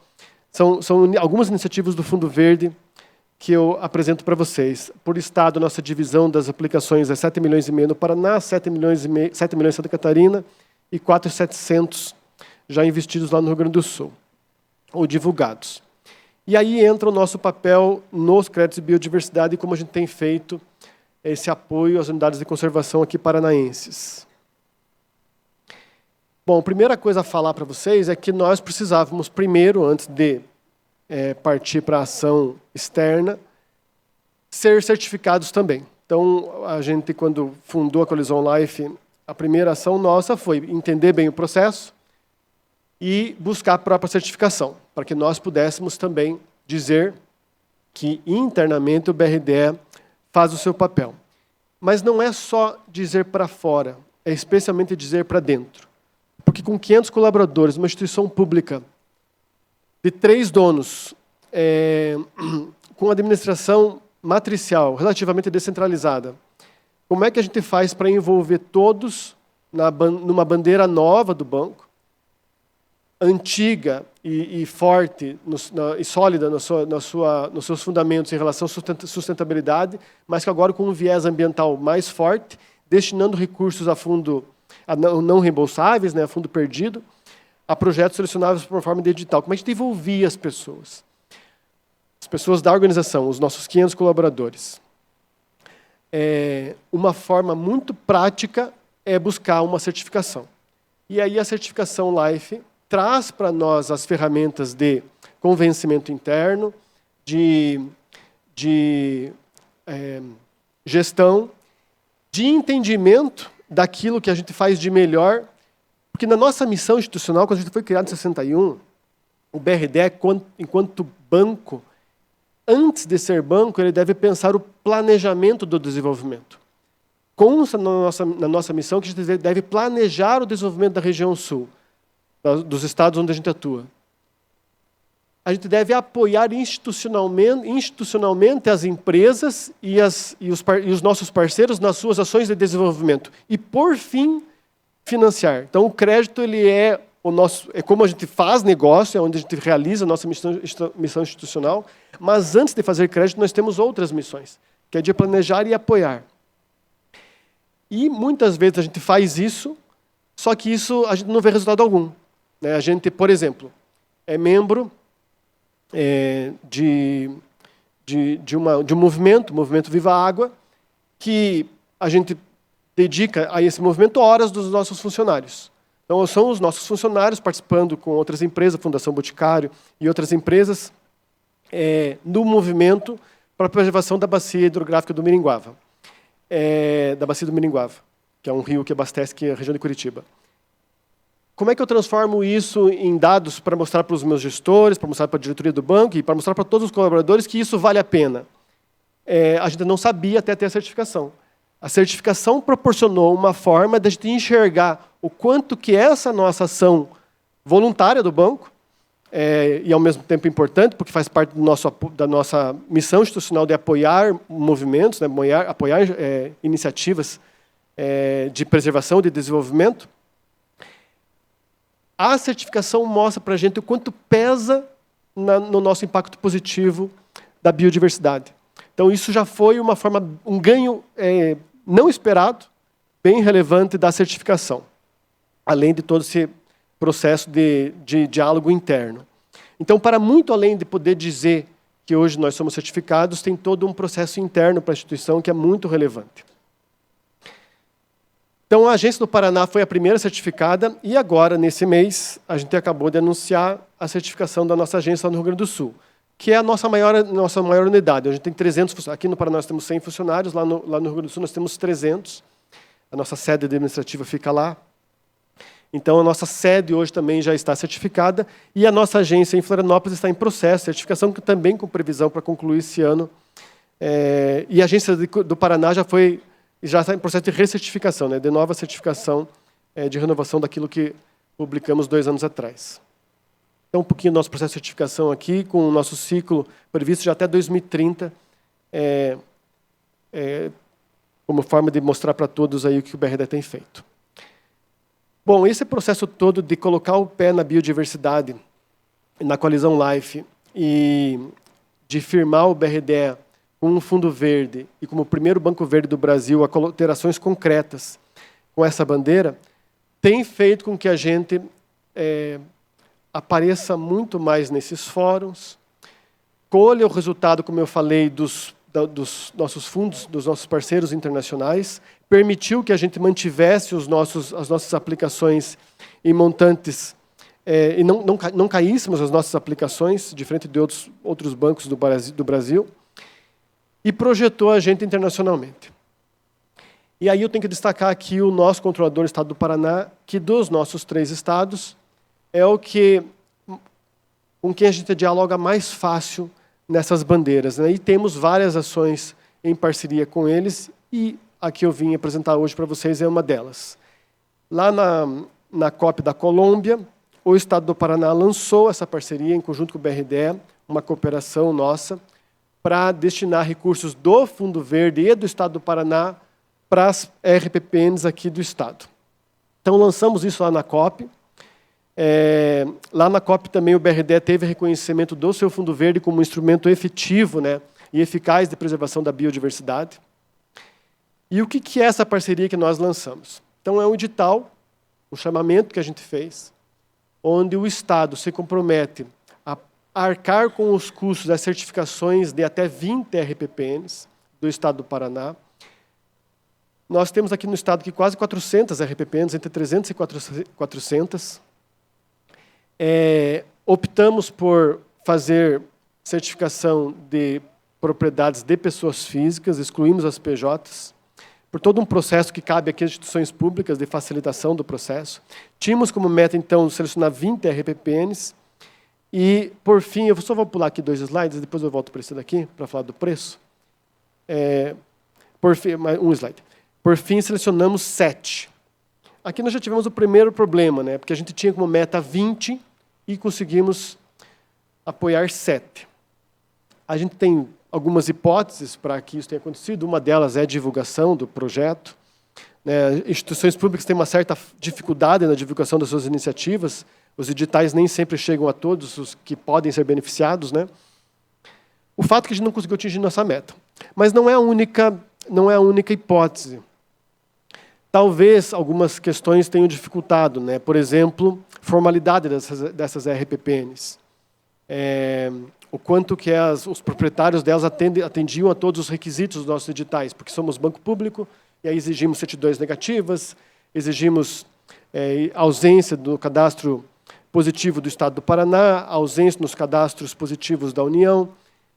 Então, isso tudo pode ter complicado um pouquinho os processos, né? E também mostra a necessidade de cada vez mais nós termos não só cuidado com o meio ambiente, mas cuidado com todo o compliance, integridade de todos os processos que a gente se envolve quando defendemos as bandeiras que temos, né? Enfim, foram 7 as contempladas e estamos hoje, agora vou voltar aqui para o slide anterior, estamos destinando, então, até R$2 milhões. O edital prevê R$100 mil por RPPN. A gente vai ter, então, o Estado arcando R$100 mil de pagamento, né, do BRDE na compra de créditos. O Estado está pagando a certificação. No primeiro ano, o BRDE vai comprar os créditos depois da certificação, né, depois de concluído que aquela área está gerando créditos. Eles comprometeu a comprar R$40 mil a R$25 cada crédito gerado. E comprar novamente, num segundo ano, aumentando o preço para até R$ 37,50, se o proprietário cumprir os planos que a Regiane se referiu, né, os planos de manejo, aquilo que potencializa a biodiversidade naquela área, né? Se cumprido esse plano do primeiro ano da certificação, se cumprido para o segundo, aí a gente vai pagar um valor incremental no crédito gerado. Se não cumprir o plano, se não atingir todas as metas, não quer dizer que o banco não vai comprar, quer dizer só que o banco não vai aumentar o preço. Então, só para vocês entenderem um pouquinho como foi o nosso processo, né? Então, foi a forma que o banco criou para remunerar áreas aqui no Estado do Paraná em parceria e com um processo de integridade claro, certificado, público. Os nomes dos 7 contemplados são esses, são os 7 proprietários.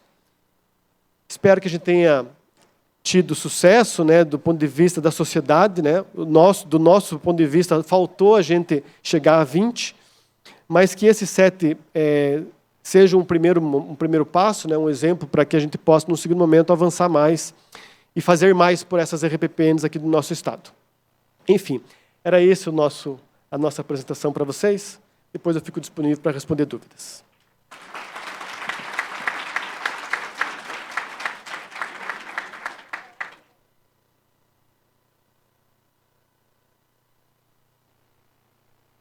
Obrigado, Paulo. É uma palestra inspiradora e que, com certeza, pode ser fonte de inspiração para outros territórios. Espero que tenha alguém aqui do Banco do Nordeste escutando e vendo a sua apresentação, Paulo. Mas, enfim, se não tiver, realizaremos, em novembro desse ano, um seminário de incentivos econômicos para a conservação da natureza em Fortaleza. Desde já faço o convite para que você se faça presente lá em Fortaleza conosco e apresentar, né, em Fortaleza, no Ceará, essa iniciativa tão interessante do BRDE, que tem estimulado a conservação em áreas privadas. Muito obrigado. Dando continuidade ao nosso painel, eu vou, né, chamar a Ângela, me desculpe antecipadamente, Ângela, se eu errar o seu sobrenome, Kuzak. A Ângela Kuzak é bióloga formada pela Universidade Federal do Paraná. Desde o início de sua carreira, sempre esteve envolvida com ações de conservação da natureza junto ao terceiro setor. Atuou na área de pesquisa e conservação de grandes carnívoros, onde despertou seu interesse para a proteção de áreas naturais. A partir de 2010, passou a atuar na área de fortalecimento e gestão institucional, fomentando ações de conservação da natureza no Brasil. Desde 2013, é diretora da Rede ProUC, promovendo ações de articulação e advocacy em prol de unidades de conservação, além de ter sido, né, uma grande personagem para realizar esse nosso congresso de unidades de conservação, junto com Miguel Milano. Gostaria de, por favor, uma salva de palmas para a Ângela.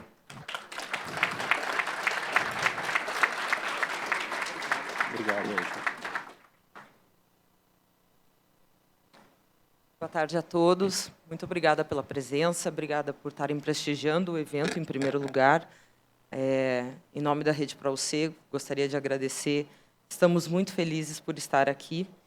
E eu costumo dizer que conservação da natureza é como jogar xadrez. Cada um de nós tem um papel, cada um de nós é uma peça num tabuleiro em que a gente tem que agir de forma estratégica para um objetivo comum. E eu falo isso por uma questão muito simples, né? A gente teve aqui falas de setores e visões muito diferentes. E eu estou falando isso para justificar, porque a rede é a mais diferente de todas nesse painel, já que a gente está falando basicamente de advocacy, ativismo e de uma maneira de enfrentamento de situações muito diversas para defender unidades de conservação. E é muito interessante quando a gente olha e entende outros mecanismos onde, de novo, a história do tabuleiro de xadrez faz muito sentido, em que cada um de nós realmente tem um papel e, sem qualquer um desses papéis, ou a gente não sabendo trabalhar com esses papéis ou essas formas diferentes, a gente não consegue ter êxito. Vocês vão me perdoar, eu vou falar o que eu tenho para falar sem uma apresentação aqui mais elaborada, e vou tentar passar a minha mensagem dessa forma. E acho que a maneira mais direta para responder a pergunta que dá título a essa apresentação de por que defender unidades de conservação, a resposta curta é para que a gente continue existindo. Não tem outra forma. O que tem de natureza hoje, tem porque as unidades de conservação existem. E sem natureza a gente não vive. Então, a resposta curta e grossa para falar de por que nós defendemos unidades de conservação é para que a gente continue existindo. Warren Dean, no seu livro A Ferro e Fogo, publicado em 1994, conta a história da destruição da Mata Atlântica. Eu não sei aqui, é um livro bastante antigo, e eu estava pensando nisso, refletindo sobre isso, quando estava me organizando para essa fala, e como a gente ainda se prende, né, em livros tão antigos, quanto ainda faltam, a gente precisa, às vezes, de publicações novas, mas o quanto esses livros antigos continuam tão atuais. Warren Dean, em 1994, quando contou a história da destruição da Mata Atlântica, fala dos vários ciclos, desde que os portugueses chegaram ao Brasil e começaram a usar a Mata Atlântica. O ciclo do café, da cana-de-açúcar, do ouro. E, quando a gente lê esse livro, a gente fica chocado, não só sobre a destruição, mas sobre o mau uso dos recursos. Em muitos dos ciclos que atravessaram a destruição da Mata Atlântica, os recursos naturais sequer foram utilizados. Eles foram simplesmente queimados, como é no caso do ciclo do café e outros.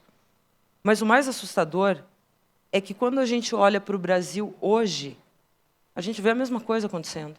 O Cerrado sendo destruído, a Mata Atlântica sendo destruída, a Amazônia sendo destruída, simplesmente queimada, simplesmente colocada abaixo sem nenhum propósito. A Mata Atlântica hoje tem 12% do seu território, do que foi um dia. O Cerrado já perdeu mais de 50% da sua área. A Amazônia, como a gente viu aqui na primeira palestra, está muito perto de um ponto de não retorno. O Pantanal já perdeu 61% da sua superfície hídrica. E isso significa muito. Quando a gente olha para o Pantanal é o bioma ainda que tem a maior superfície natural, né, entre todos. Por quê? Por conta da água. Quem manteve o Pantanal existindo foi o sistema de cheia e seca. E é esse sistema que hoje está colapsando. E, quando esse sistema colapsa, não só o Pantanal colapsa por falta de água, mas porque abre esse espaço para novos usos. Quando a água sai do Pantanal e o Pantanal seca, o ser humano automaticamente começa a pensar em formas de usar esse território que até pouco tempo atrás não estava disponível. A Caatinga, o Pampa, são biomas Daniel sabe disso melhor do que eu, falando de Caatinga, quase que esquecidos. Se não fosse a atuação de organizações como a Associação Caatinga e outras que trabalham lá, a gente tem pouquíssima representação em unidade de conservação pública, especialmente as de proteção integral. E isso é muito importante quando a gente olha para o que sobra. O que sobrou hoje? O que sobra em alguns desses biomas, com exceção talvez da Amazônia, estão dentro de unidades de conservação. Apesar disso, a gente tem 30% da Amazônia protegida, 11% do Cerrado, 5,2% do Pantanal, cerca de 10% da Mata Atlântica, 9% da Caatinga, 27% do mar, opa, está ótimo, né? Mais ou menos, não é tão ótimo assim, e 2% do Pampa. O que a gente pensa quando a gente olha para esses números? A gente pensa que tudo isso que não está dentro das unidades de conservação estão ameaçados de serem destruídos a qualquer momento. No entanto, quando a gente dá um zoom ainda menor, a situação é ainda mais drástica, porque só 6,2% de tudo isso está dentro de unidade de proteção integral. No mar, a situação é ainda mais complicada, é 3%. Dos 27%, a gente tem 3% desses 27% em unidades de conservação, de proteção integral. Lógico, quando a gente fala de unidades de conservação, a gente está falando da importância de um sistema, onde a gente tem unidades de proteção integral compondo um sistema com as unidades de uso sustentável. Mas é importante deixar muito claro que, para que ele funcione, as UCs de proteção integral elas têm que ser o coração desse sistema. Porque, em longo prazo, quando a gente olha, eu estava vendo uma palestra hoje mais cedo, quando a gente olha para o mapa das unidades de conservação do Brasil, desse número todo aí, quando a gente olha para as de uso sustentável, a gente está falando de a maior porcentagem em APA. Vamos lembrar que a cidade de Brasília está dentro do mapa. Isso conta como proteção? Ou será que é um mecanismo de zoneamento? Então, quando a gente olha para esse mecanismo de zoneamento, para esses números, e olha na prática, o que de fato sobra. E aí, para além das ações e consequências humanas, né, a gente é muito egoísta quando a gente olha até para a conservação da natureza, a gente fica tentando justificar ali, através da para a nossa existência, ou para o nosso uso, ou para o nosso benefício. A gente tem que lembrar que a gente também tem que falar de valor intrínseco de conservação da natureza. Ou seja, a vida no planeta, ela começou muito antes da gente, ela vai continuar muito depois da gente. Então, a segunda razão, curta e grossa, para que a gente defenda unidades de conservação, é porque a vida tem o direito de continuar existindo. Nós não temos simplesmente o direito de interromper tão bruscamente o ciclo evolutivo das espécies. Espécies que chegaram muito antes de nós e que têm um caminho evolutivo a percorrer que a gente tem cortado bruscamente da face da Terra. 98% da biomassa da Terra hoje é das espécies humanas, é da espécie humana ou de espécies usadas por humanos. O que sobra é realmente muito pouco. E, de novo, desse muito pouco que sobra, boa parte ainda está ameaçada porque não está protegida de alguma forma. E aí a gente chegou nesse planeta fazendo todos esses usos e tentando justificar esses usos nos últimos anos. E aí eu vou colocar uma segunda pergunta para vocês, que é, na verdade, acho que é até maior do que o porquê, mas é como a rede tem feito isso, né? No nosso tabuleiro de xadrez, onde a gente é meramente um peão dentro da organização em que eu atuo, no sentido de que somos muito poucos e é uma organização pequena e tem tanta coisa para fazer e só faz porque tem muita gente. Como que a gente faz isso? Pensando nesse direito das unidades de conservação, na existência das unidades de conservação, no direito das outras espécies e do nosso futuro no planeta, como que a gente faz? A Rede para o Céu é uma organização que existe há 30 anos e há 30 anos faz advocacy para a defesa de unidades de conservação. Eu costumo falar sempre dentro da rede que quando o termo advocacy ainda não existia, a gente já fazia advocacy. A rede surgiu fazendo advocacy. A rede surgiu juntando um grupo de 20, 25 organizações para defender a aprovação do então projeto de lei que originou o SNUC. Esse foi o primeiro papel da rede. E fez isso criando o primeiro Congresso Brasileiro de Unidades de Conservação. Então, é muito interessante que, tanto tempo depois, a gente esteja aqui justamente falando dessa história e olhando para o futuro que a gente quer, mas a rede nasceu fazendo isso que a gente está fazendo aqui hoje, discutindo unidades de conservação para trazer esse tema à tona. Nos últimos 30 anos, a gente tem defendido, protegido, brigado, enfrentado tudo que a gente pode, tudo que a gente não pode. A gente trabalha através das ações jurídicas. O Douglas está aqui na plateia, é o meu braço direito no campo jurídico dentro da rede. A gente faz isso através das campanhas de mobilização e de comunicação, e a gente faz isso, literalmente, de braços dados com outros e fazendo, às vezes, guerra de guerrilha. Vou citar para vocês alguns exemplos, mas, recentemente, tem uma briga que ela é tão antiga, mas só recentemente a gente pode dizer que venceu, que é a questão da Estrada do Colono do Parque Nacional do Iguaçu.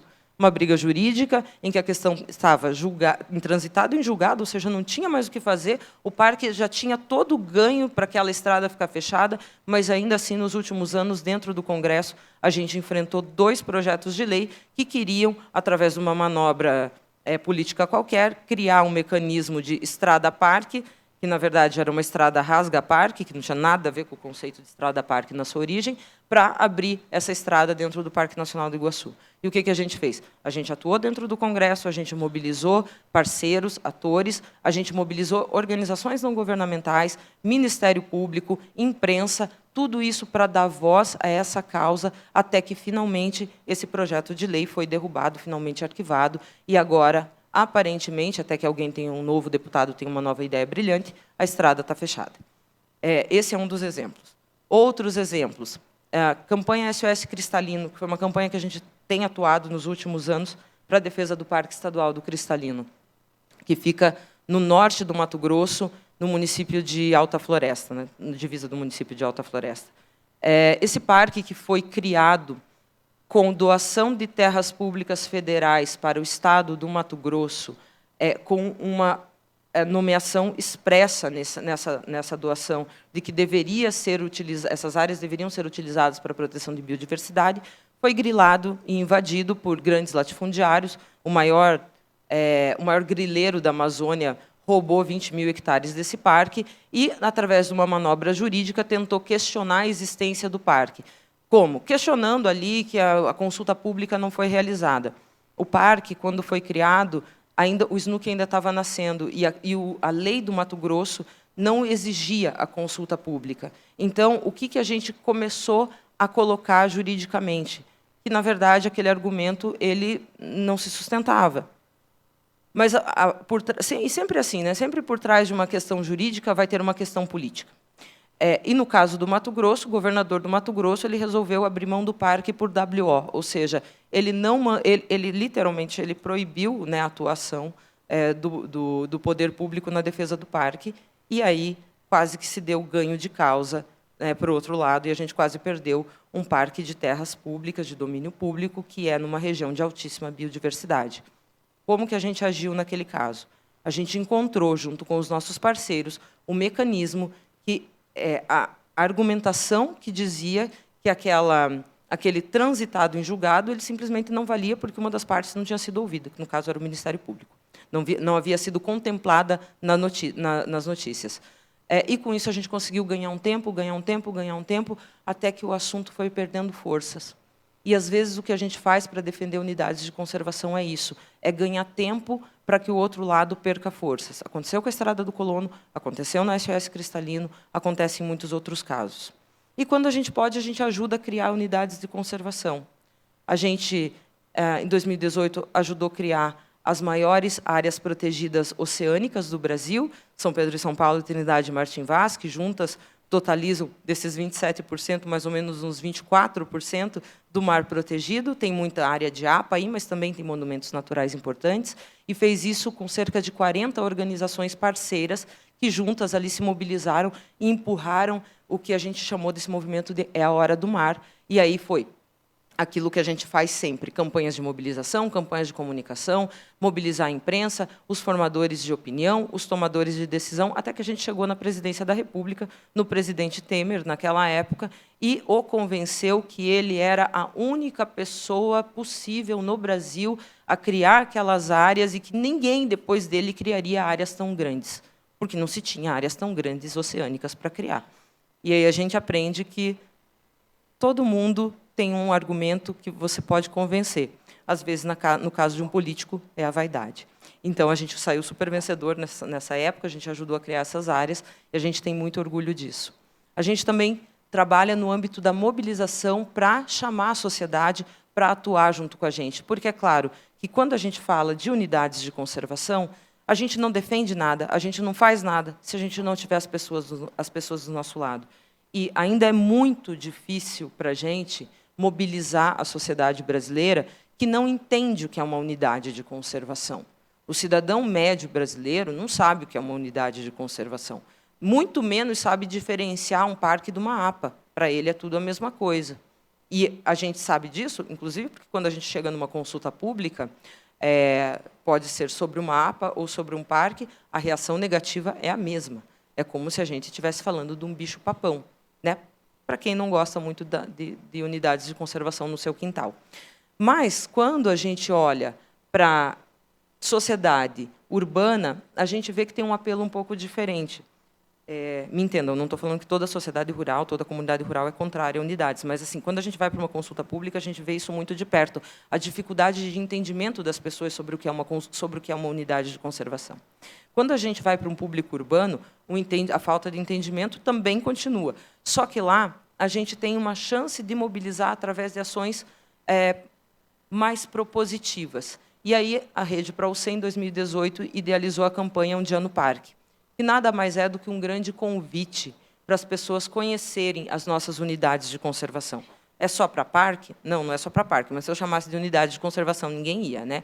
Então, a gente chama de Um Dia no Parque, é um grande convite à celebração da natureza, e eu chamo, dentro da rede, de Operação Cavalo de Troia, porque, na verdade, a gente está levando as pessoas para conhecer, para educar, para sensibilizar, e, com isso, convencê-las a brigar por essas áreas junto com a gente. A campanha Um Dia no Parque começou em 2018, com 63 unidades de conservação participando, e algumas eram simplesmente uma pessoa dentro daquela unidade de conservação fazendo uma foto. No último ano, a gente teve 432 unidades de conservação participando e 130 mil pessoas visitando os parques no Um Dia no Parque. E isso é muito poderoso, mostra para a gente o potencial enorme que a gente tem de mobilizar as pessoas. O brasileiro médio gosta de natureza, só não conhece o suficiente, não está mobilizado, sensibilizado o suficiente. Ao mesmo tempo, dentro do Congresso, a gente tem um Congresso Nacional cada vez mais defendendo os seus interesses próprios. A bancada do boi, da bala e da Bíblia não perdoa, se junta e vem para cima o tempo todo. Não passa uma semana que a gente não enfrente um projeto de lei para desafetar um parque, para desafetar o sistema de unidade, para acabar ou modificar o sistema de unidades de conservação, para diminuir uma área, para recategorizar uma área e para questionar a lei de um modo geral. Não tem uma semana que a gente não viva isso, não importa qual governo seja. Pode ser governo de direita, de esquerda, isso acontece o tempo todo. E, ao mesmo tempo, a gente tem quase nada de voz dentro do Congresso. São pouquíssimos os deputados com quem a gente pode contar, senadores menos ainda. Então, é uma guerra de guerrilha, é um jogo de estratégia o tempo todo, e a gente só consegue atuar porque a gente entendeu há muito tempo que a gente não faz isso sozinho. A rede não tem esse nome por acaso. Nasceu como uma rede de organizações e hoje trabalha com muitas outras organizações, ainda que não seja mais uma rede conforme a sua origem, né, num modelo mais horizontalizado, mas trabalha em rede, se articula em rede, atua em rede, e, junto com isso, tenta convencer as pessoas. E tenta convencer as pessoas tentando mostrar a importância dessas áreas de uma forma a simplificar a comunicação. Não adianta eu falar de serviços ecossistêmicos para o brasileiro médio, mas se eu falar que a água da torneira da casa dessa pessoa existe porque existem unidades de conservação, aí eu tenho uma chance maior de convencimento. É o que a gente tem feito. A rede existe para resistir. A rede existe para brigar pelas unidades de conservação. E, de novo, por que a gente faz isso? A gente faz isso para a gente continuar existindo nesse planeta, porque eu quero que, no futuro, daqui a 50, 100, 200 anos, a gente tenha alguma esperança de que os rios voadores continuem existindo, de que as pessoas possam continuar conhecendo biodiversidade e a vida possa continuar existindo pelo seu valor intrínseco. E aí, essa frase do Roosevelt fala muito sobre o que a rede acredita, que é que a vida selvagem e seu habitat não falam, então nós devemos e iremos falar por eles. Muito obrigada.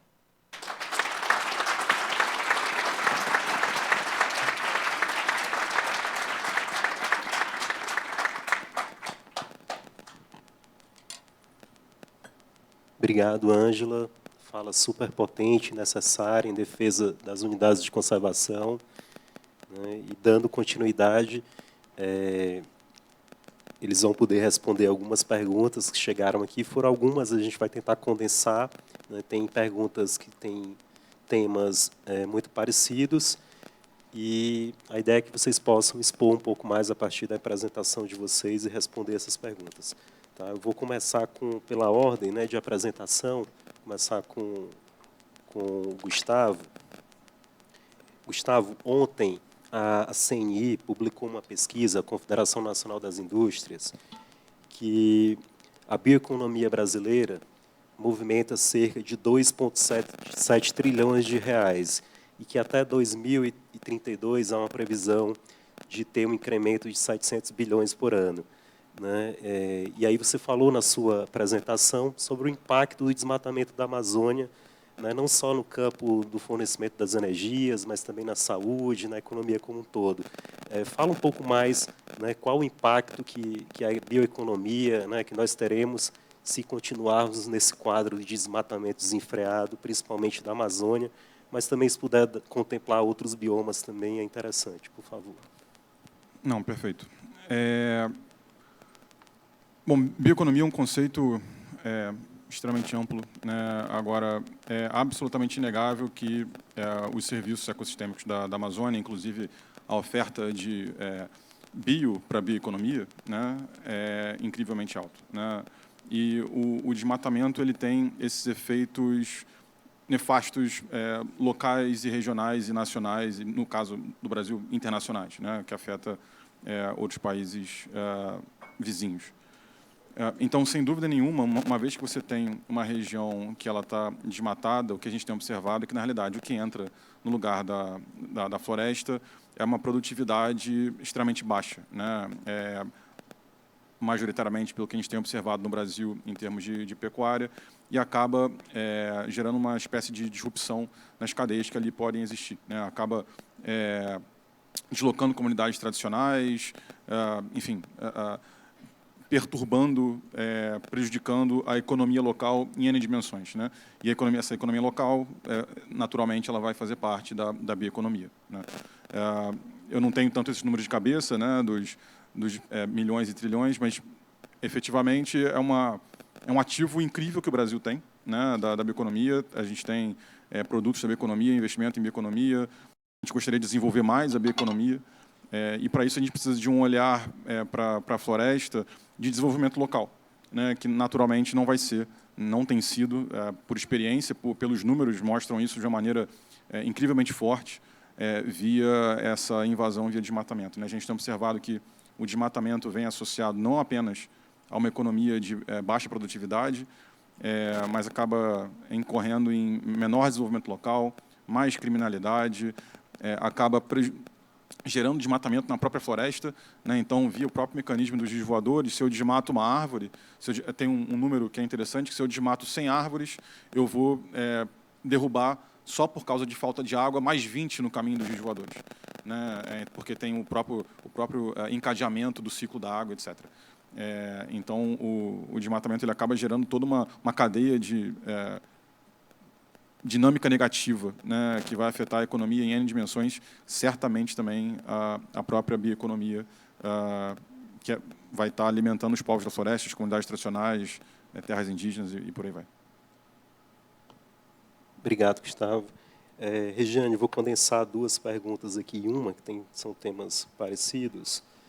Uma delas é como que é a relação do Instituto Life com áreas extrativistas, né, que tratam de produtos da sociobiodiversidade, né? Como é que o LIFE se relaciona, se é possível, né, certificar áreas, né, onde são praticados o extrativismo na bioeconomia brasileira, na sociobiodiversidade. E uma outra pergunta, que aí você já pode responder também, é sobre o tamanho mínimo de uma RPPN para ser certificada na metodologia LIFE de créditos biodiversidade. Ótimo, obrigada. São ótimas perguntas, né? E, bom, em relação ao tipo de projeto, qualquer projeto que atenda os indicadores de resultado em biodiversidade podem ser aplicados, né? Normalmente, o nosso foco realmente é a conservação de biodiversidade, então, claro que isso tem essa limitação, né? Porque realmente o foco é que atendam esses indicadores de resultado em conservação. Em relação a tamanho mínimo, a gente estima que 30 hectares, 20, 30 hectares é o mínimo, né, para gerar créditos. A gente está falando, então, são números importantes, né, que o pessoal pergunta, então vou responder um pouquinho a mais, porque eu acho que é importante. A gente está falando, em média, pelas nossas estatísticas, e sendo conservadora, de uma geração de 70 a 80 créditos por hectare. Tá? Hoje, os créditos estão sendo negociados de 3 a 10 dólares, e lembrando que é sempre uma base anual, né? Então, porque como isso é vinculado à certificação de uma empresa, a empresa tem que fazer essa compensação todo ano para manter a certificação.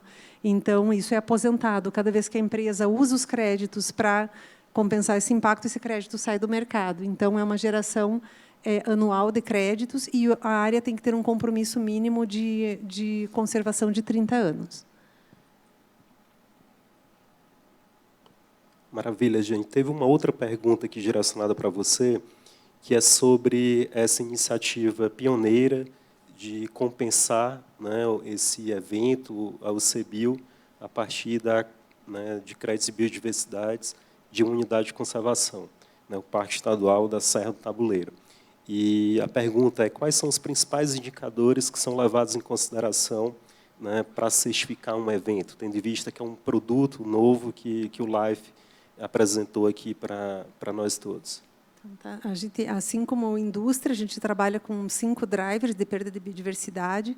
Então, são avaliados os mesmos aspectos, então, de localização do evento, a fragilidade da ecorregião que comporta o evento, a quantidade de participantes por dia, então, esse volume, né, viagens, emissões, consumo de água, geração de resíduos, destinação de resíduos. Então, tudo isso é avaliado, né? Diferentemente da indústria, onde você tem um compromisso permanente, você tem, como o banco aqui comentou, né, já estão nessa jornada há alguns anos.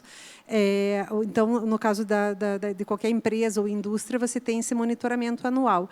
A diferença é que o evento ele é temporário, então a gente precisou criar alguns diferenciais, até porque o evento ele é avaliado antes, então são usadas algumas estimativas. E os indicadores de biodiversidade, nesse caso, são créditos do Parque Estadual Serra do Tabuleiro, e lá são avaliados, inclusive tem, esse dado é público, porque como eles vêm são, claro, sempre créditos já certificados, vem de uma empresa certificada, que é a CEPAC, então o relatório da auditoria ele é público e fica sempre disponível no site do organismo certificador. E, então, ali, no caso, os créditos são gerados por todas as ações de manejo que acontecem no parque. É um parque que tinha muita contaminação biológica, então, começaram o projeto CEPAC Conserva, que começou com a extração do pinos e outras espécies invasoras, culminou com a redescoberta de uma espécie, né, no parque. Então, são várias ações de manejo, e tudo isso é detalhado no relatório público. Maravilha, obrigado, Regiane. Uma pergunta para você, Paulo. Como que o banco mensura, né, o retorno social do investimento, né, tendo em vista que são fundos não reembolsáveis que apoiam esses projetos, né, de proteção, principalmente das RPPNs daqui do Estado do Paraná? Né, se há uma pesquisa, por exemplo, monitoramento de SROI, essa foi a pergunta. E aí eu gostaria já também de engatar uma segunda pergunta, sabendo que é uma iniciativa voluntária do BRDE, se o banco tem a possibilidade, né, a pretensão de estimular que seus clientes também adotem, né, na sua cadeia. Você não tem a cadeia de suprimentos, mas tem os clientes, se eles podem adotar a partir de uma indicação, de uma iniciativa do próprio banco. Bom, a primeira pergunta, eu vou encarar ela como uma certa provocação para mim, porque a gente não sabe ainda qual é o impacto dessas ações com recursos não reembolsáveis. Como um bom banco, a gente mede o impacto de tudo que a gente financia, a gente sabe quantos empregos a gente gera, a gente sabe quanto de impacto na economia, quanto de tributos os nossos controladores têm a mais em função da nossa ação, mas a gente não sabe ainda qual é o impacto de retorno sobre esses recursos não reembolsáveis, e eu vou levar isso para casa como uma tarefa para a gente cumprir para o próximo ano. E acho que é uma boa tentativa. A forma de fazer isso, né, os nossos economistas sabem fazer bem, né? Então a gente vai buscar aí a parceria com eles para o IPARDES aqui no Paraná, é um dos órgãos que nos ajuda muito. Me perdoe, a segunda pergunta. Sim, os clientes. Nossa, fantástico. Então, isso está no nosso mapa. A gente, inclusive, no processo de certificação, a gente já começou a conversar um pouquinho de como é que a gente levaria para a nossa carteira financiada, né, os desafios da biodiversidade. Já existem metodologias em relação ao carbono nisso. Quem sabe a gente possa, daqui a um tempo, falar em certificação de biodiversidade para a nossa carteira financiada, ou seja, o impacto que os projetos financiados estão causando, né? A pressão que exercem ou a redução de pressão, né? A compensação. Isso ainda é um desafio. Mas já iniciamos, isso então está na conversa em relação à certificação. De outro lado, como é que a gente faz para trazer alguns clientes importantes do banco para essa ação conosco, né?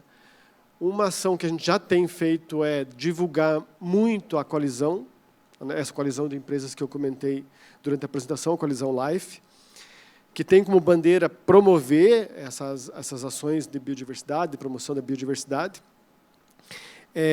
Outra é discutir com alguns empresários se existe espaço para a gente conversar, né, a respeito de como que o empresário entra na compra de créditos, por exemplo, conosco. Isso já está no nosso mapa, ainda com uma ação bem própria da minha equipe, fazendo, mas ainda não institucional. E, sim, então temos caminhos. Quem sabe um dia a gente chegue num momento de precificar o nosso produto também, tentando diferenciar o produto que tem mais pressão, ou o projeto que tem mais pressão, de menor pressão, tentar colocar um preço diferente no financiamento, quem sabe seja um caminho, mas isso ainda é sonho, ainda não temos claro de como isso será feito. Maravilha, obrigado, Paulo. Aproveitando essa pergunta, a Associação Caatinga, ela é gestora da Reserva Natural Serra das Almas, com a RPPN no Ceará, e a Petrobras, que faz parte da Coalizão Life, fez uma pesquisa de SROI, e para cada R$1 investido nas ações de conservação, há um retorno de R$ 7,91. Então, isso mostra que há um impacto positivo na conservação, no desenvolvimento local sustentável. Então, é importante que bom que veio essa pergunta, porque é importante a gente ter essa mensuração, porque isso justifica o investimento, vai independer de governos, à direita, à esquerda, centro, como a Ângela mencionou, porque mostra que tem um resultado efetivo, né, para o bem-estar da população e para a conservação da biodiversidade. Mas obrigado, parabéns, Paulo, pela iniciativa do BRDE. Vou passar aqui a palavra para a Ângela. Ângela, como é que a gente pode aumentar o engajamento da sociedade na proteção das unidades de conservação? Você fala um pouco, como é que a população vai entender se eu falo em serviços ecossistêmicos, se eu falo em serviços ambientais, né? Na tua opinião, como é que a gente faz para se comunicar melhor e ter um engajamento da sociedade na proteção e também, né, como você mencionou, ter mais pessoas nos poderes, seja executivo, legislativo, encampando nessa luta pela conservação?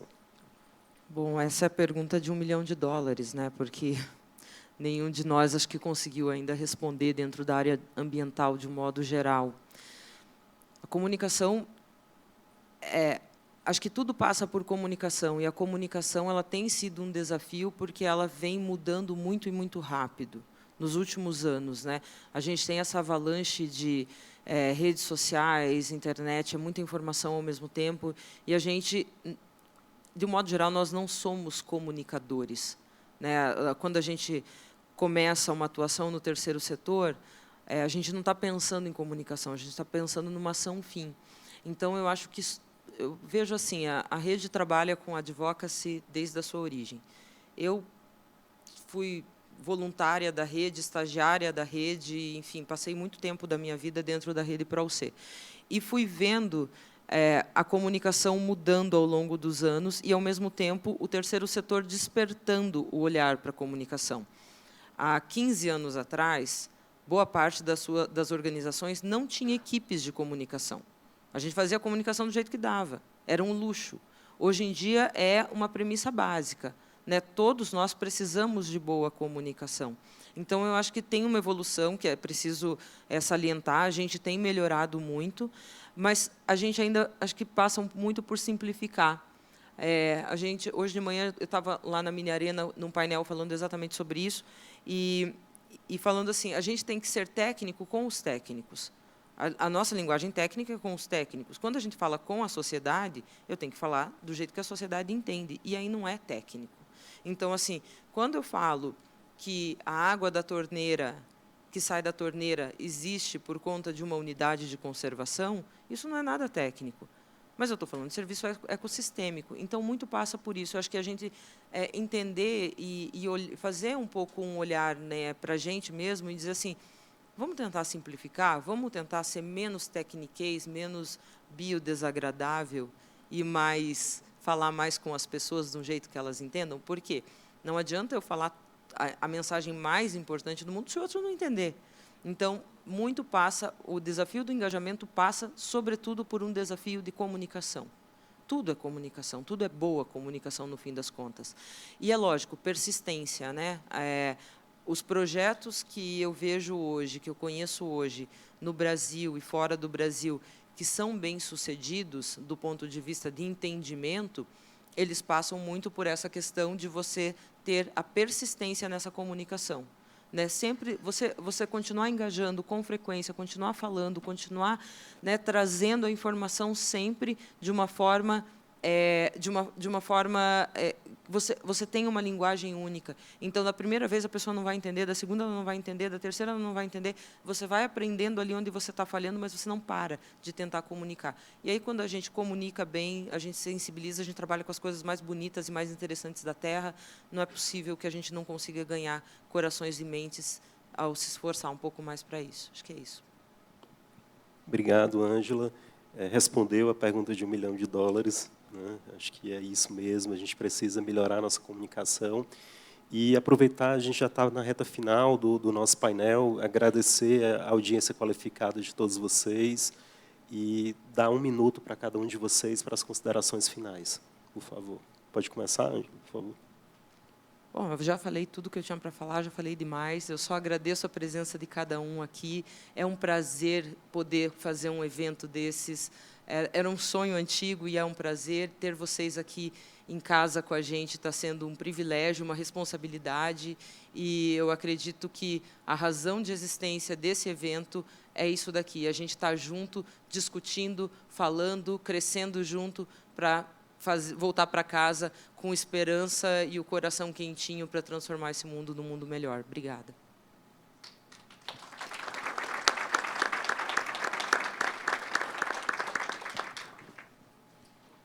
Bem, evidentemente, começar agradecendo, né, a participação, a presença de vocês, o convite para estar aqui, um painel hiper qualificado, com audiência hiper qualificada, enfim, de fato é um mega prazer.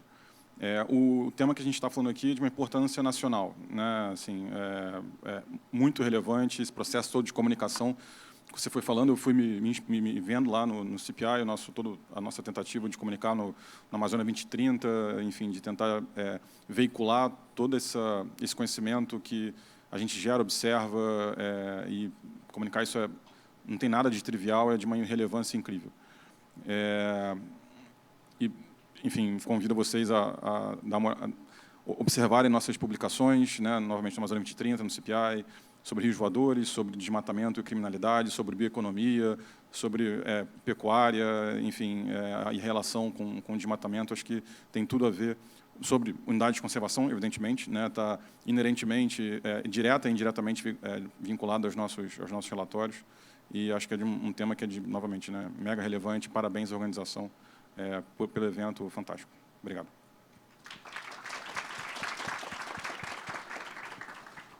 Gostaria também de agradecer, em nome do Instituto Life, a Rede ProUC, todo o CBio, os organizadores, aos participantes. Né? A gente sabe que vocês, com certeza, não foi muito fácil a decisão de vir para essa sala, porque na sala 1 também estão tendo palestras incríveis. Então, agradecemos, né, a audiência de todos. E contamos com vocês para divulgar essas ferramentas, porque, como a Ângela falou, né, do tabuleiro, do jogo de xadrez, cada uma é uma peça importante, é um grande quebra-cabeça. Então, vocês viram aqui que a empresa é parte, ela pode ser parte desse ecossistema, os bancos, né, e, obviamente, as áreas protegidas, né, que são o grande aí, centro do evento. E a gente conta com vocês para divulgar essa importância dos créditos. A gente sabe que toda iniciativa, sempre a gente tem muitas críticas, mas é como a gente fala, a gente sempre, todo mundo critica, né? Nós no ambientalismo a gente sempre critica as externalidades, mas quando aparece uma oportunidade de internalizar, também a gente critica. Então, puxa, vamos somar esforços e tentar avançar. A gente fala muito também sobre a questão de offset. A gente vem usando também o conceito de inset, porque você pode sim fazer uma compensação na área que é pressionada. E está aí o banco, empresas certificadas, empresas buscando, entendendo, e aí passa pela comunicação, né, Ângela? Porque eu costumo falar, quando a gente começou aí a atuar na área há muitos anos atrás, a gente vê essa dificuldade que era para as empresas reconhecerem e aceitarem, medir o impacto e comunicar. Então, a gente fala assim, mesmo quando a empresa ainda não é certificada, mas quando ela já aceita aplicar a metodologia, avaliar a pressão, comunicar isso, as empresas certificadas têm um relatório público da pressão à biodiversidade. Então, a gente tem que reconhecer que, sim, estamos, de certa forma, evoluindo. Acho que isso é um ganho. E torcemos aí para que muitos de vocês possam ter alguma oportunidade para manter e investir, né, nas áreas através dos créditos de biodiversidade. De novo, assim, parabenizar o UCBio, né, por ser, assim, trazer essa oportunidade para o LIFE de desenvolver essa metodologia para eventos. Isso é uma estratégia super importante, porque é mais uma linha de demanda para os créditos de biodiversidade, e que agora, sempre que a gente veja um evento, ou que vocês conheçam algum grande organizador de evento, que a gente lembre de perguntar e questionar por que esse evento não é neutro em biodiversidade. Então, é isso. Parabéns, Ângela. Obrigada.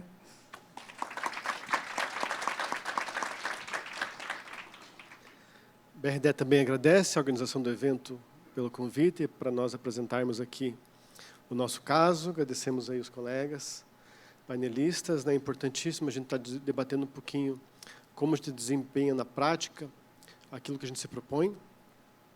Esperamos que, de alguma forma, aquilo que você também falou, né, de outros bancos virem somar, de repente o Banco do Nordeste, outros bancos se somem, porque a gente não quer ser o único banco. Isso também não é bom. A gente precisa de outros bancos junto conosco, seja na Coalizão LIFE, seja promovendo ações não só de carbono, mas especialmente de biodiversidade.